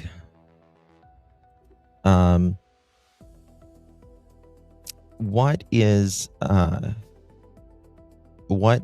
sound it off in the comments. I think this is a KILL kit, in my opinion. Giggle says, I still say a drone. A field of flowers, a tarp, some sort of tarp, tools. So I was looking up what people normally, people put in a KILL kit. Has he been inside? We don't know. We don't know at this point. But I can say that what people normally put in a KILL kit is sometimes it can be a change of clothes, but I think he's got 2 change of clothes on, in my opinion. He can also have spare gloves, right? Flashlight, batteries is what is often in a KILL kit, but he has the mouth light. We can't forget that, right? He's got the mouth light. So probably not that. Small tools, even cameras, blankets or large coverings, i.e. a tarp. They can even have a phone in there, personal items. And then let's see here. I wish we had more video, right? Because it would be interesting to see if this guy, if he came out with, for instance, when he comes out. Hey, Miss Eureka, good to see you. Walkie talkie, seeking justice. A lot of people said that. A lot of people say 2-way radio. But is the backpack when he comes out, if he comes out, I'm sure he does, is it filled less than it is? Because it's pretty full right here. Right? That sucker in full, but it doesn't look heavy to me. And, I was thinking about this as well. I mean, he's clearly got this on for a reason, right? But think about when you've worn a backpack.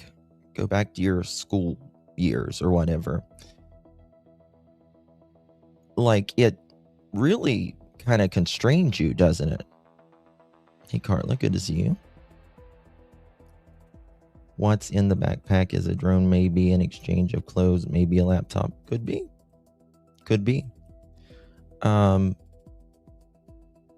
If you look down here, let me make this big.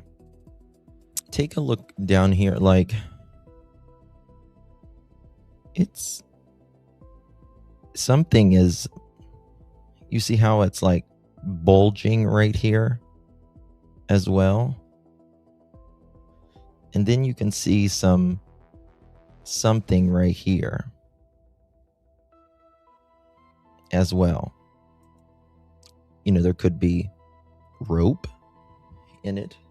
If we could only see the camera images. Yeah, I know that would be freaking amazing. But the question would ask, would it look fuller or less fuller when he comes out? Also, did he carry it differently when he was leaving the house as well? Backpacks are timeless accessories, yes. If she was alive and walked out on her own, why would she not scream or make noises? I don't see her going quietly if she was alive. It just depends. It just depends. You know, a lot of people think, and I've really wondered this myself. Oh, thank you so much, Carla. Thank you so much. That makes my day. Thank you. Maybe tarp, no drone, but if 2 people, I'd say a patient lifting, transporting sling. Yeah, I mean, I think a tarp would probably do that as well, right? In the earlier date pic without the backpack, where is the pic as there are cars in the background? See, you know, a lot of people say they see cars in the background. I don't see cars, in my opinion, but a lot of people do. You're definitely not the only one. I like the smell of like the notebooks and the pencils and all that. Your crayon box. If you look at the bottom, there's a rectangular shape. Yes. Gold bars or a small X. I don't know about gold bars. Wipes of some sort. That's, yeah, could be. Tarps don't have grip handles. They don't, but you can make it work. You can certainly make it work by you know, pulling it inward and using it like that, just like you do a sheet.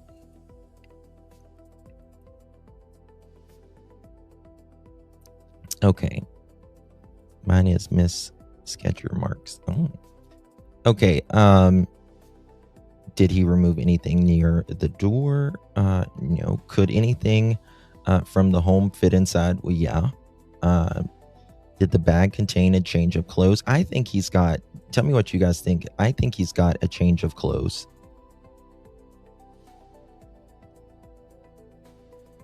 You can make it work, but a sling is way nicer. It is. It is. How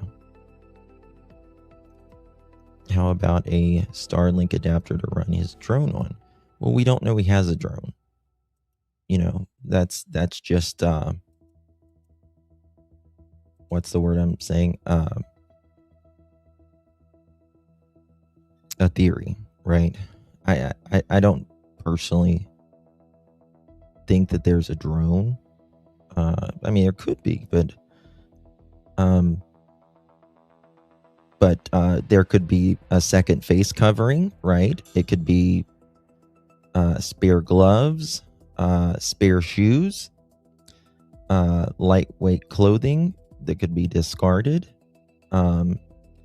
items connected to controlling a victim, right? If a planned abduction theory, investigators would naturally consider whether the bag carried items intended to restrict movement or maintain control. Now think about that, right? They're either going to want to restrict ropes or whatever, or maintain control. Now he's got a pew right between his legs there, and to me that's how he's maintaining control.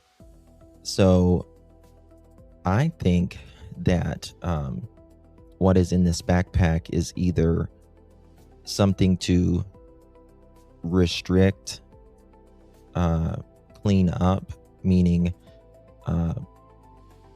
it could be another set of shoes in there. I'm sure there's several different things in there. Zip ties, yeah, all of that.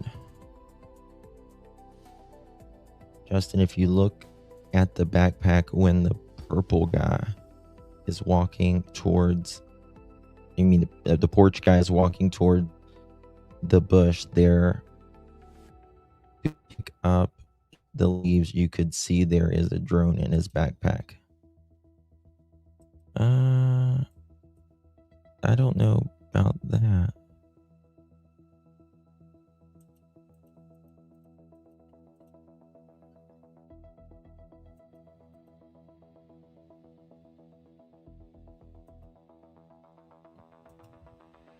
You talking about this right here?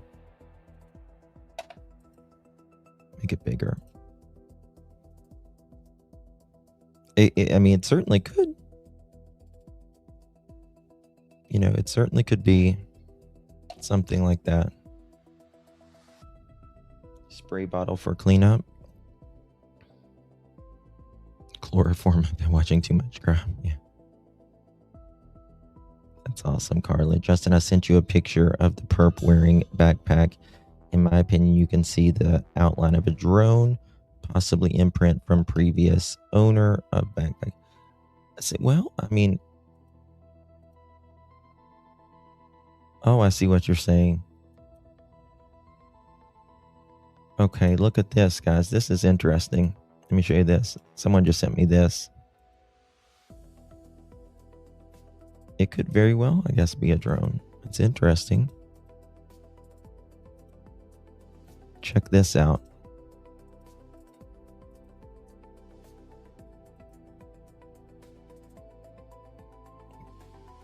It could be a drone.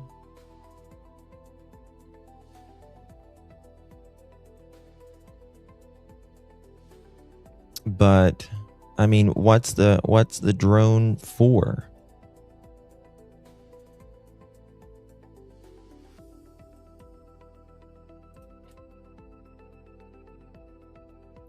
What would the looks like a drone with 2 prompts missing?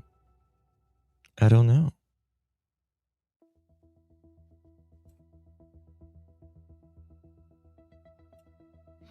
You know, a lot of things look like, you know, it's kind of like looking at clouds.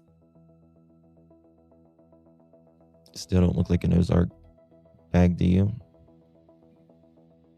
You could have been using it to look out. I mean, I guess anything is possible, but yeah, that's best chat here. Yes, sleuth.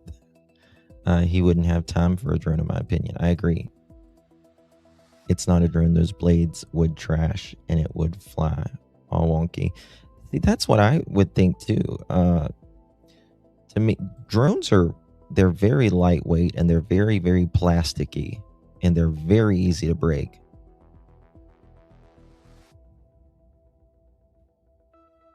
Trying to think, what else could it be?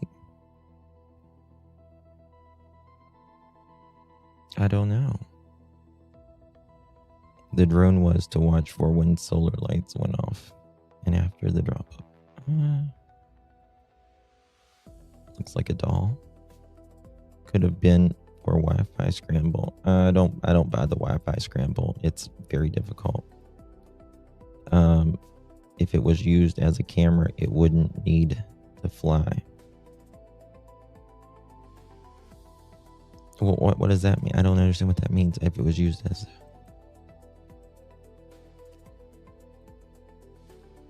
I don't know. It's very weird.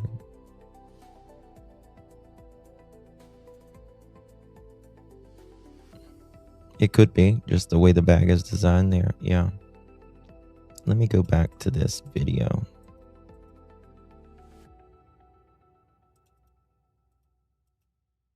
And you can see it. Let me do it like this. Let me do a screenshot. Here. 1 second here. See here, it's really hard to tell.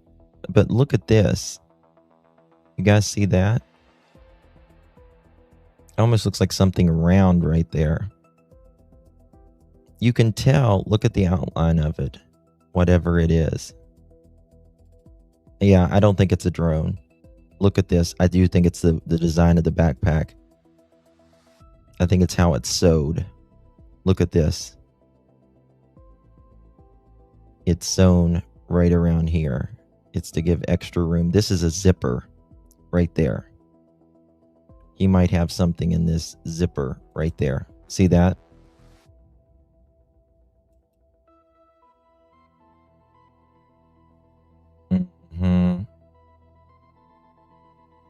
Every role, everything, cause there's a ton of students. Yeah. Yeah. You can clearly see how it's sewn. That's that extra pocket. There's the zip. He does have something in that pocket for sure, though. You know something? I just thought of this. Let me show you something.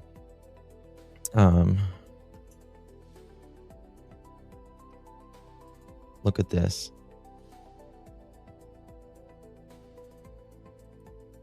Makes me wonder if it's like a tarp in there.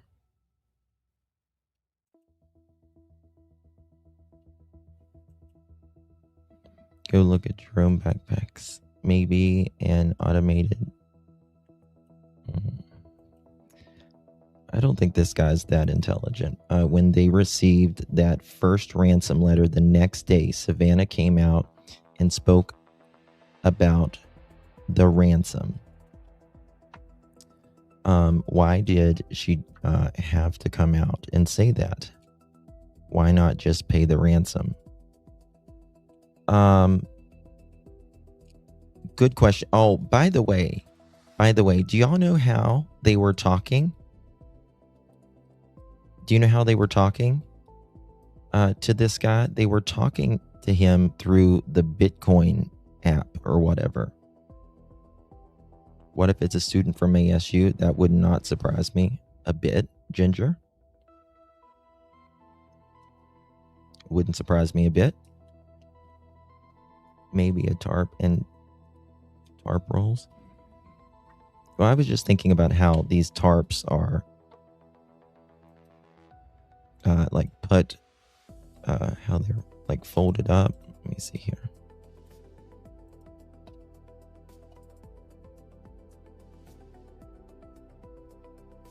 Let me show you.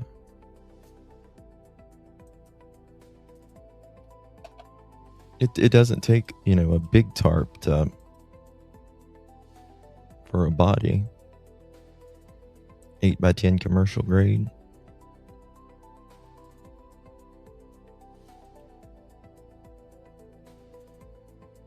Right? Carrie. I used to live there and go to school. Really?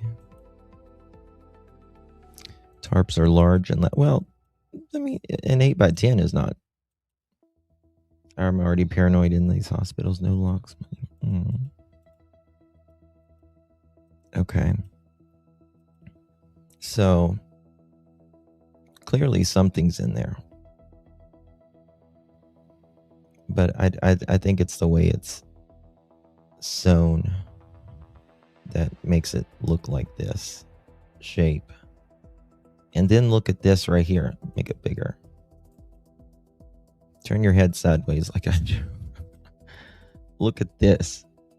Something sticking out here. Right? Something that's heavier, right? You can tell that's heavier. That's more weighted. Whatever that is. It doesn't got a sharp corner on it. And then you can tell there's, weight around here as well. But look how fluffy this backpack is up here. Right? It's like lighter up here, but you can tell there's more weight at the bottom, which makes sense. Okay, Eagle. Thank you.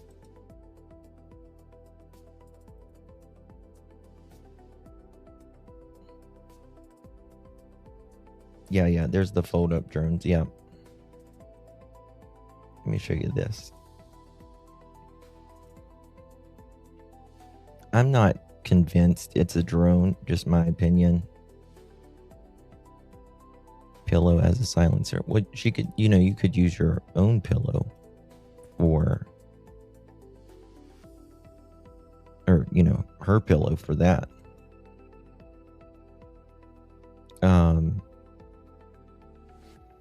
So Nancy was considered vulnerable and was difficulty walking, had a pacemaker, and required daily medication. That could be relevant when considering whether the individual expected to physically assist, support, or control her movement. Did the person arrive carrying something intended to control Nancy or something intended to help move her? A blanket, a sheet, or other large folded textiles.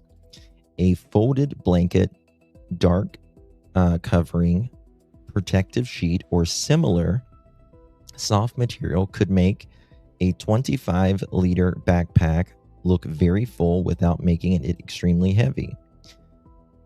Potential purposes investigators might consider include concealing a person from view, protecting a vehicle's interior. Think of that. That's interesting. Carrying or containing other objects. Changing the backpack's visible shape. This one is the better explanation for a bag that looks bulky rather than rigid. Camera or entry-related equipment. The FBI says individual appear to tamper with the front door camera. Investigators would likely consider whether the backpack held ordinary hand tools or electronic accessories connected to the act. Possible broad categories: small hand tools, lighting, adhesive or covering materials, batteries or a power source, electronic accessories, items used to carry or protect removed equipment.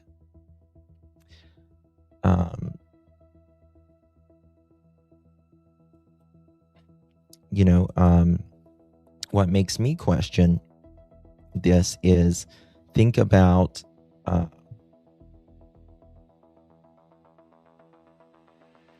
could be, absolutely could be. Oh, we got 44K during this live. That's amazing, guys. Thank you guys for subbing up. I really do appreciate you guys. That's amazing. Ooh, ooh. The backpack doesn't appear to be weighted down with heavy stuff. To me, I don't think it's that heavy, but there seems to be whatever is more weighted is at the bottom. What's very interesting to me is, did this, remember when they said, is there a blackout? Right? Is there something in there, tools that could help black out the area? Thank you, Horsey. I assume they either received a new ransom note or they sent it to TMZ guy for a video. I don't think they drove far, so they only needed a tool for entry and a tarp, possibly rope. Yes, Jinja. If I didn't have, like, I had to build this channel because my J4A, they literally shut it down for a year, I would have over 100,000 subscribers right now. Yeah. Someone messed with lines outside.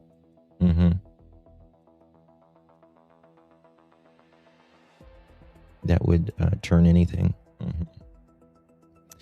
What else do they say? Evidence containment supplies. A prepared offender could carry materials intended to prevent personal belongings or used clothing from being left behind. Investigators might consider spare disposable clothing, bags or containers, wipes or absorbent materials, extra gloves, a place to store used items. You know something? Trash bags. What about trash bags? Trash bags. Oh, yes, you could, girl. Yes, you could. You could. You absolutely could. All right, now, this is interesting. Was he carrying supplies to avoid leaving evidence or to contain evidence after he left? Electronics and communications. The backpack may have contained relatively ordinary electronic items, a phone or a secondary phone, charger or power bank, communication device. You know, we talk about the walkie-talkies, the scanners, all of that. Navigation equipment, spare batteries, flashlight, or headlamp. He had a mouth light. I never even knew there was such thing as a mouth light until this case.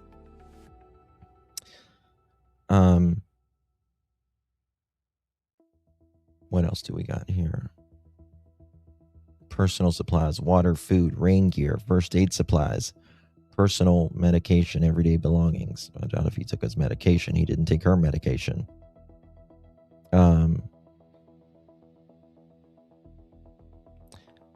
Most likely, they say what is in these backpacks is additional clothing or disguise materials, spare gloves, and evidence containing supplies, a folded covering or textile like a tarp or a blanket or something, small tools or electronics, items intended to manage or control movement,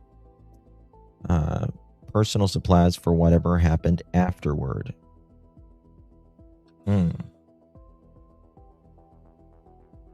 Very interesting. Blow up getaway car. Yeah, your little clown car. I can see him. I'm making a joke out of it. I shouldn't do that. Just to lighten it up, though, I was thinking you just said a blow up getaway car. I was thinking like a clown. You know how they tie the little balloons and stuff, making him a car, a magic carpet. Well, so far, he's got everyone puzzled, and I hate that. I hate that. Not saying it's tea, but if it was, he would not be caught on camera, in my opinion. Not even near the house. And I think that's a fair point, right? But this is the thing as well, right? Think about this. On the 11th, why didn't this guy remove the camera? Why didn't he remove the doorbell camera on the 11th? Does Annie have cameras at her home? I think so. We do. Sure do.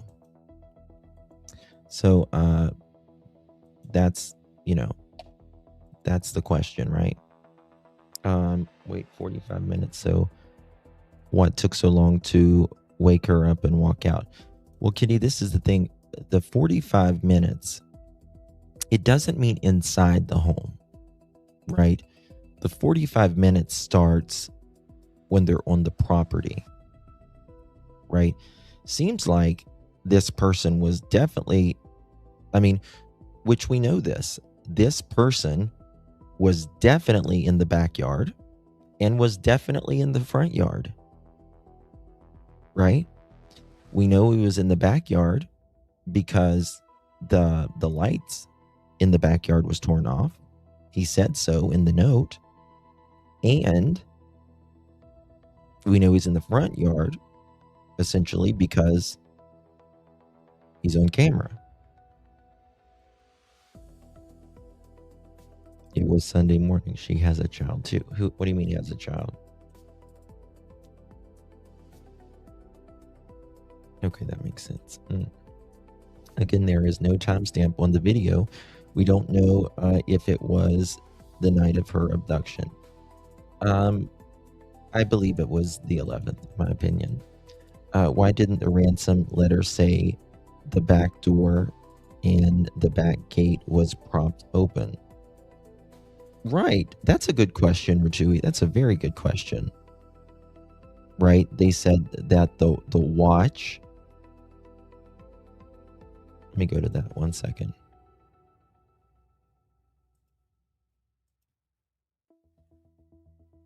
We'll go to that right now. If I have it. Yeah, here we go. That's a good question. Very good question.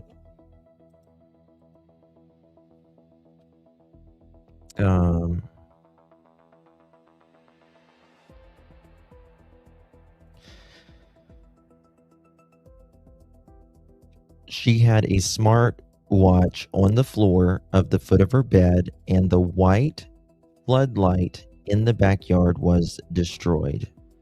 But here they have something redacted. This is what I want to know now. They have one part. Why haven't they released this one part of this note? Right here. There is something that they're not telling us. Why?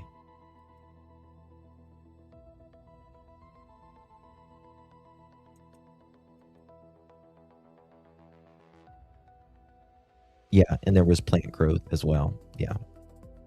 You can just tell it's a different night as well. Entered the back and propped door open. Then went round the front to disable the camera as if he entered that way, but went back around, then brought her to the front of the vehicle, pulling up.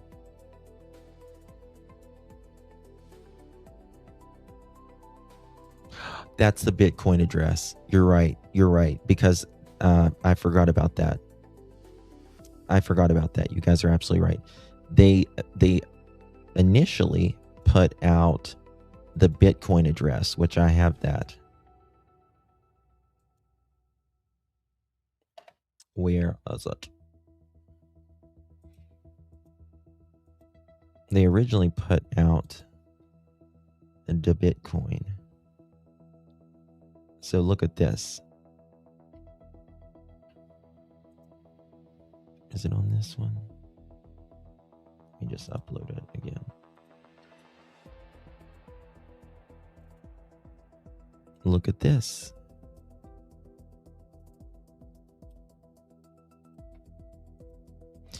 This is the transaction to that actual Bitcoin address. Yes, Pima County Sheriff's Office forgot to redact the initial Bitcoin address. Yep. Bingo, Ratui. Look at that. They are so, again, incompetence. Like, I get it. That when I first started YouTube, I made a big blunder. The first year, I accidentally, I had a police report, and it had someone's social security number on it. Now, again, the police is supposed to redact that when they give it to us, but still, I should have checked that myself as well. But damn, they've had 6 months.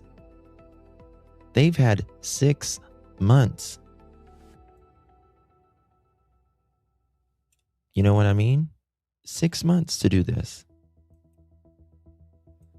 Let me say this. Can you imagine how much the F up on the case? This is the mother of a celebrity. I know. I think she was taken in a golf cart, and he used night vision goggles to get the next destination without lights. I mean, anything is possible. That wouldn't be my first guess, personally.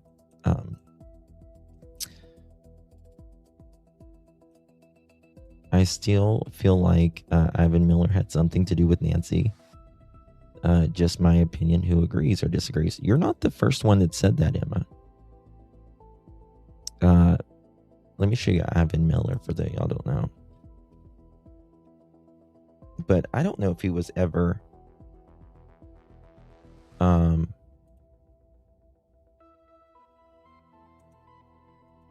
me show you who Ivan Miller is. And to be honest with you, he could pass for a porch guy, in my opinion, sort of. But yeah, they completely messed that up. That's Ivan Miller.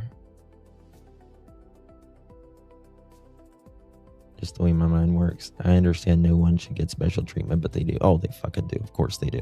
Yes, they do. What kind of law enforcement officer would turn down help from the FBI, Cajun Navy, etc., to find people? A doofus.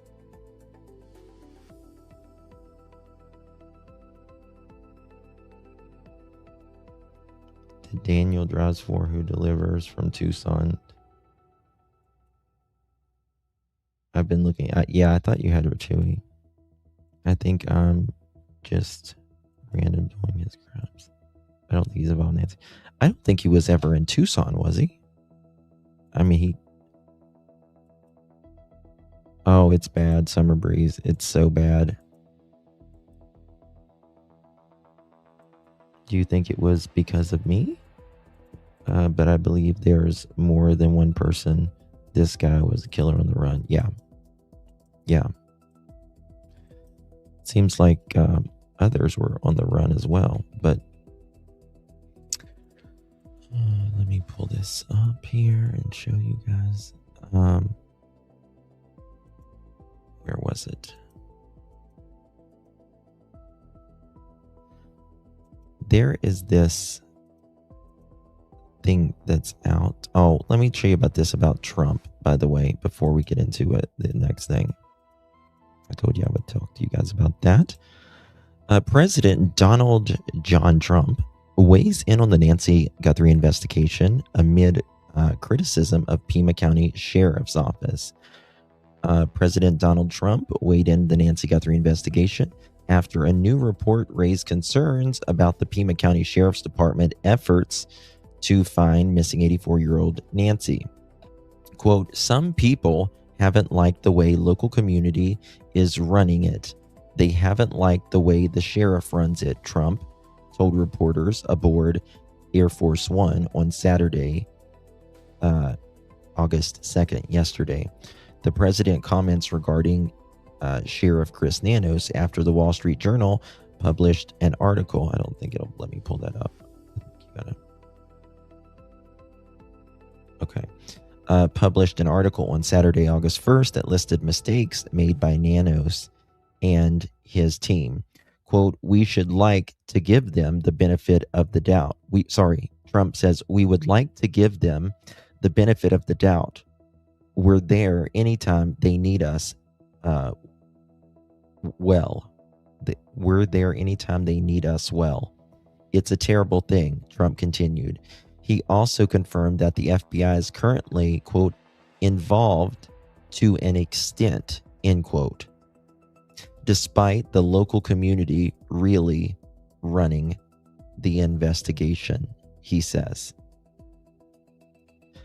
What do you think about that? I am too, Rajui. What do you think about that?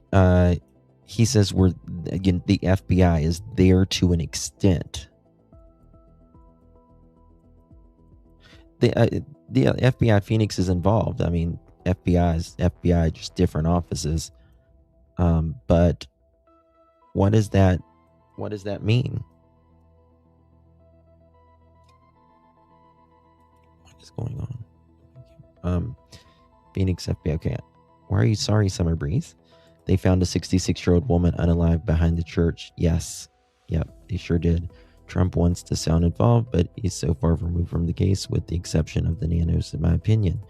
They have been for a while, but it sounds like they're not as involved as it's a state and local case. It's so frustrating, man. So frustrating. Like, how the hell? Okay.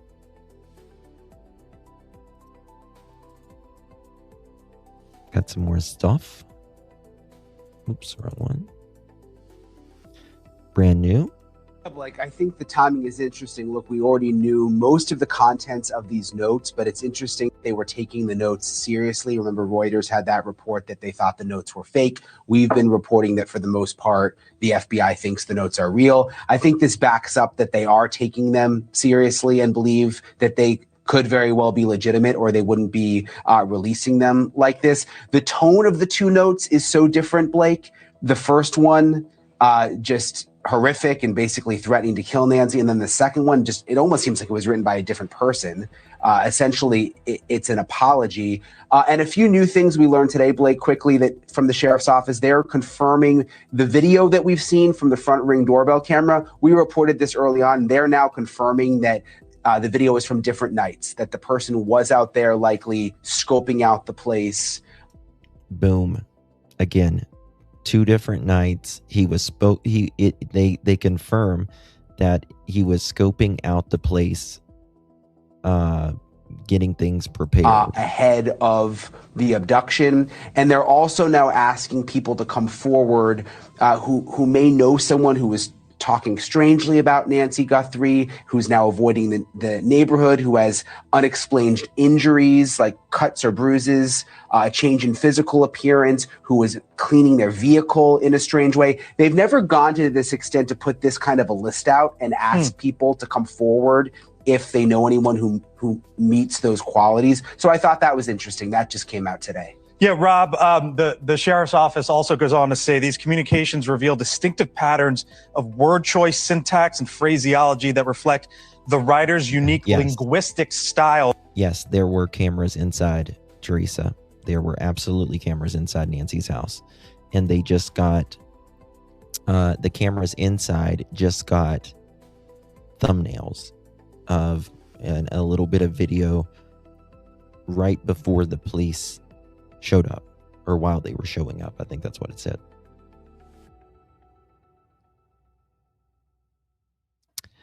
How do we know that the video was on 1/11 but don't know the date of porch guy coming up on the porch?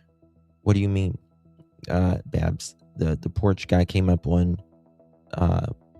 1/11 and 2/1. We know the dates. They just finally released that. There was, talk about it could be 2 days, but they did confirm it in the press release, if that's what you mean. SG went after YouTubers in the latest one, but not after the sheriff's office, who is messing up her mother's case. Just my opinion. I agree. I think she's doing that strategically, though, right now, in my opinion. Why she is doing this, I think she will deal with Pima County later. What about the deleted videos? Well, we don't know if they were, there was no subscription, so they went back and through the metadata and got this video. You are not invisible. We have nobody invisible here, Lady Biker. That's the first time I've seen you, though, this evening. Sometimes YouTube will filter your messages if you say certain things, so that might be why. She's taking it out of the wrong people. I know she's her, but Lord help. Yeah. After photo and video of porch guy, Nanos kept saying no date and timestamps, but when the FBI released it, they said the dates and now confirmed the date. Correct. I didn't see that comment at all. Yeah, they filter a lot. When I use my phone to do a live stream, it filters out the stupidest messages. I was hours late. He didn't see me either.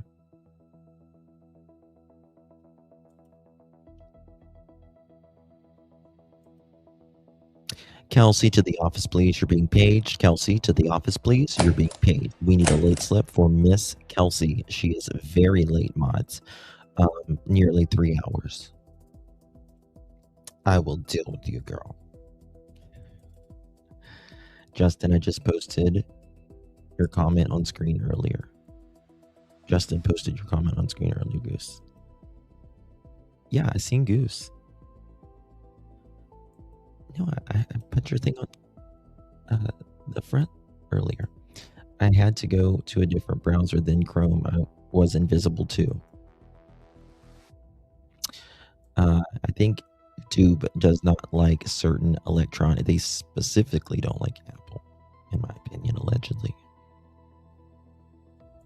Yeah. Yeah. But who am I? Who am I? You know. Who am I? Moving on here. Talking about those ransom, right? The thing that's very weird, right? Ransom, real ransom versus staged ransom. Are these letters staged? Real ransom, they generally contact family directly, right? Contact the family directly. But what's wrong with my computer? But with staged ransom, they go to the media, right? Usually ransom is, but they did say the police will not be able to help you in this ransom note. Demand payment quickly. They delayed contact and they said 7 days. 7 days. Yes. Yes. She will have to say after class and help Mr. Justin redact documents. Oh, I'm going to put her to work. I don't understand the type.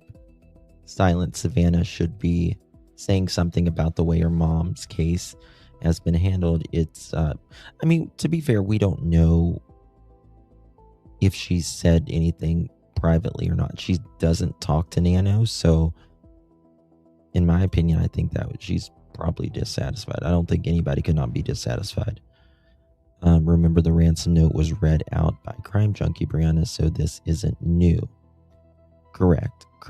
But they delayed contact nearly 36 to 48 hours afterwards, and they payment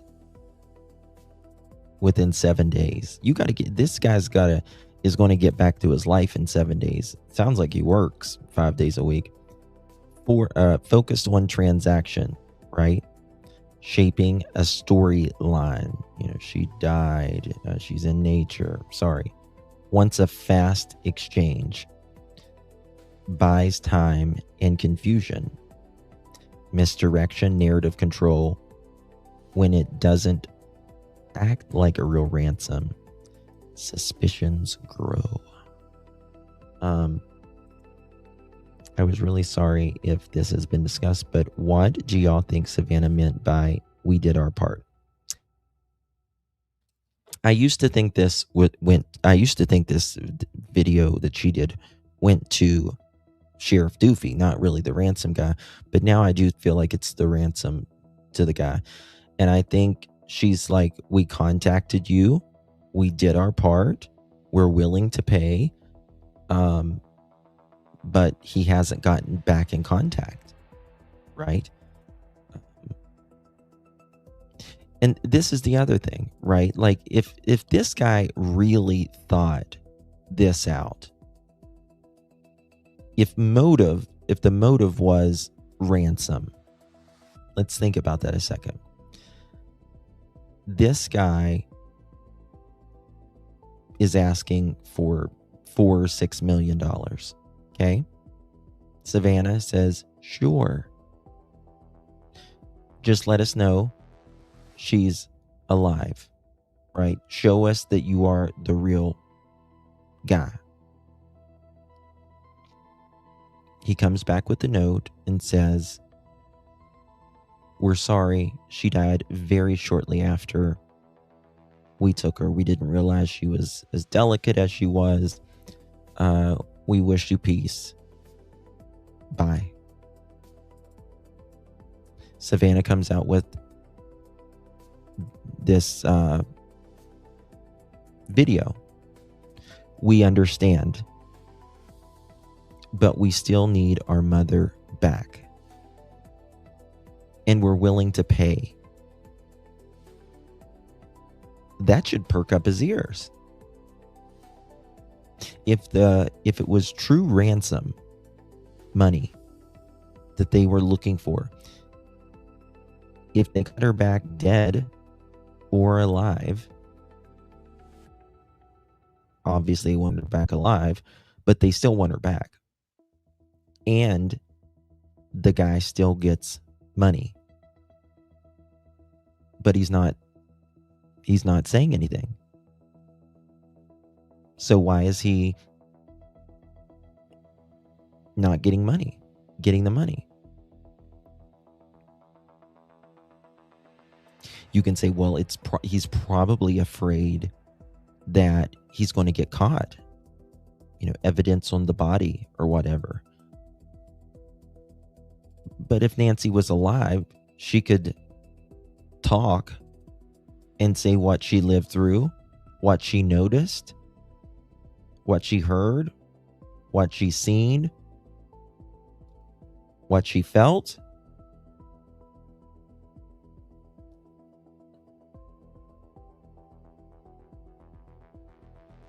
So it doesn't make sense to me. He wanted money so bad in the beginning. Now he has a change of heart on the money. Nope, not buying it. I agree. I mean, unless he just canned it all and is like, man, this is just way bigger than I thought it was ever going to be. Not only have I got the world media on me, I've got every social media platform talking about me. I'm trending on X constantly. FBI's, former investigators, cops, detectives, YouTubers, TikTokers, Twitter, X, whatever, Facebook, Instagram, they're all. But if money was if ransom was the real deal, why not just take the money? Say where she's at. To be quite frank with you, if she's buried in nature, it's been a half of a year. There is probably no DNA left of him on her left. DNA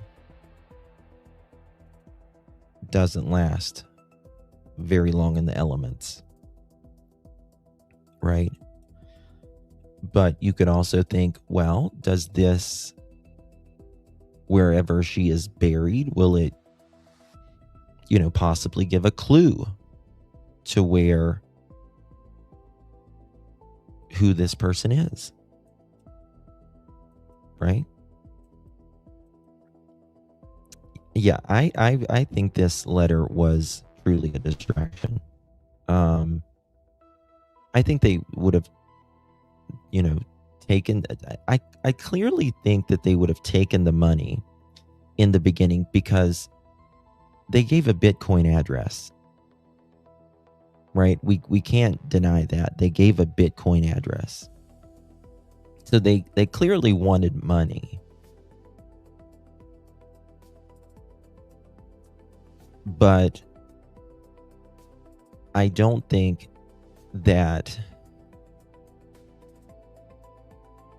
if they gave him money, they still, I don't think, would have told. I still don't think they would have told.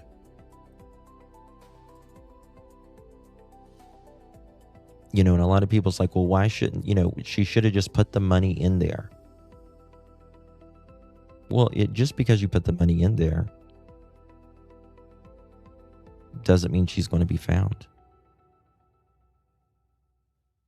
This guy's got to talk. Or, you know, if he transfers it in a bank account, you'll find him.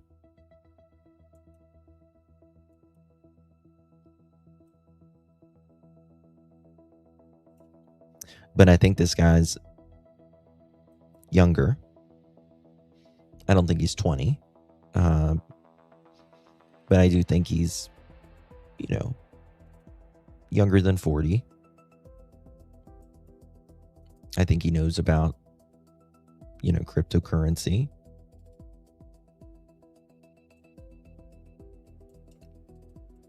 And he's got to be scared as a mofo. Do you think after the ransom wasn't paid, G died knowing known one cared and she wasn't just giving up? Do you think after the ransom wasn't paid and Nancy died knowing known one cared? Oh, do you mean like they would just give up, like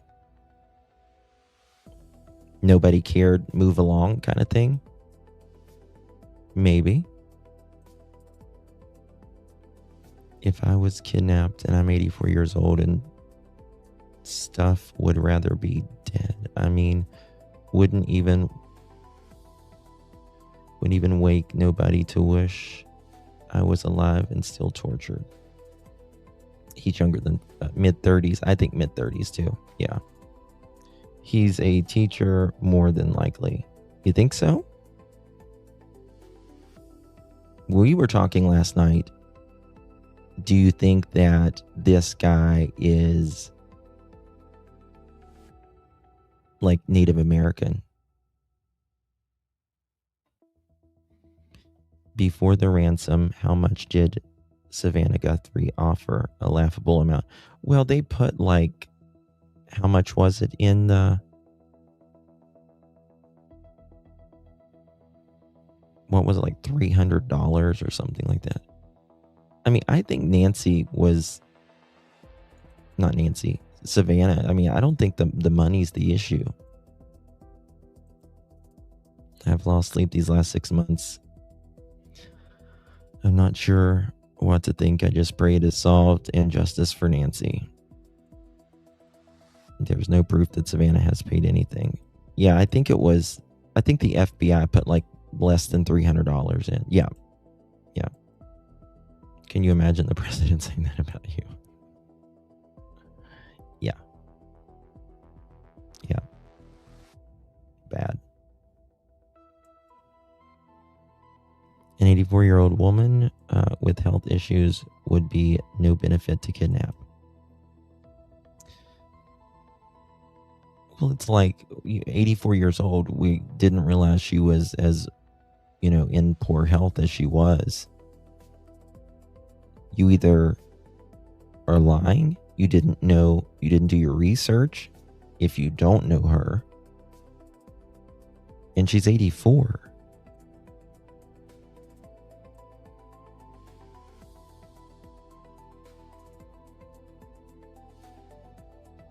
I was thinking 2,500 to 3,000. No. Mm-mm. In my opinion, I think the person lives close to Nancy's home. I do too.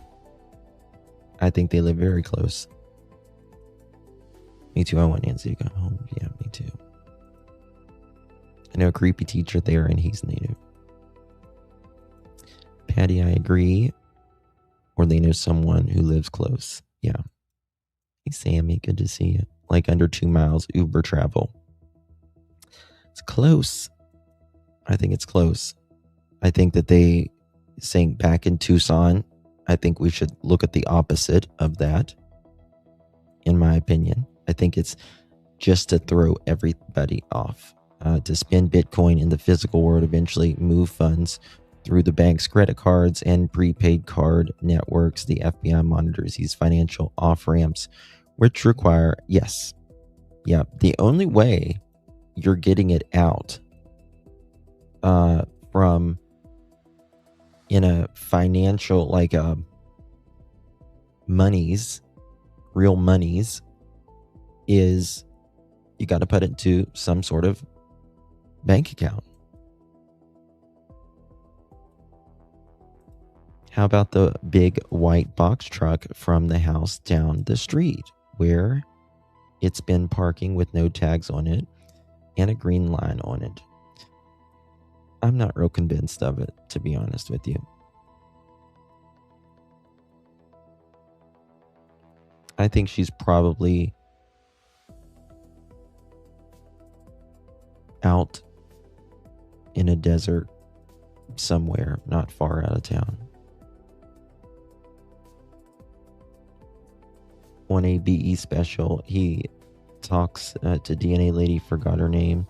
She could take years to uncover certain types of DNA. I hope not. Yeah.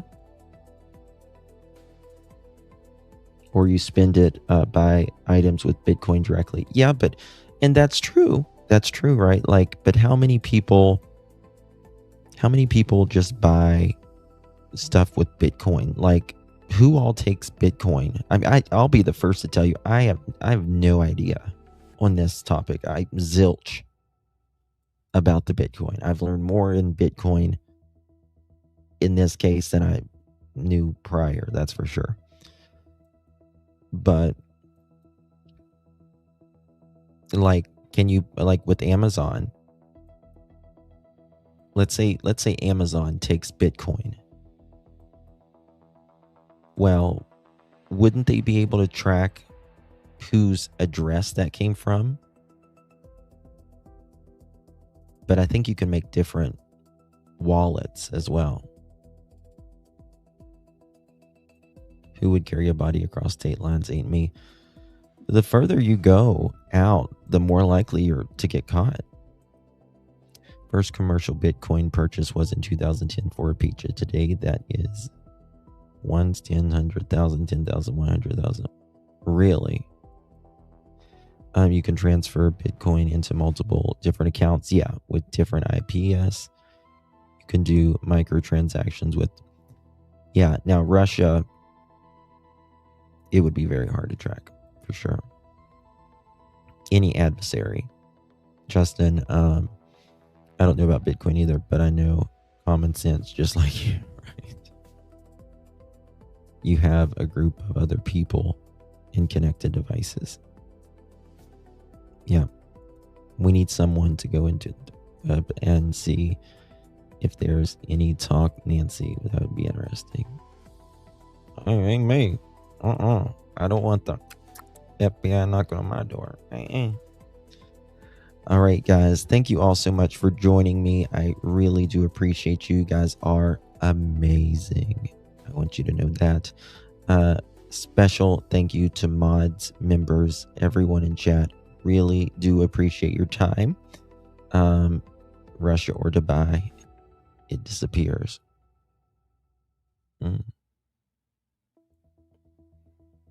Was on and explained it. Oh, really?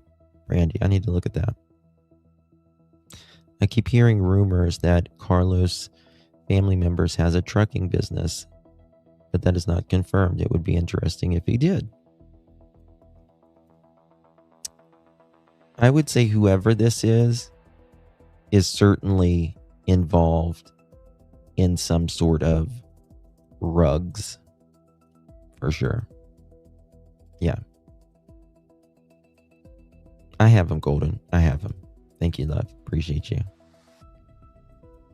Thank you, Thorn. Thank you, everyone. Really do appreciate you. Guys, I'll see you guys in the next one. Good night, everyone, and God bless.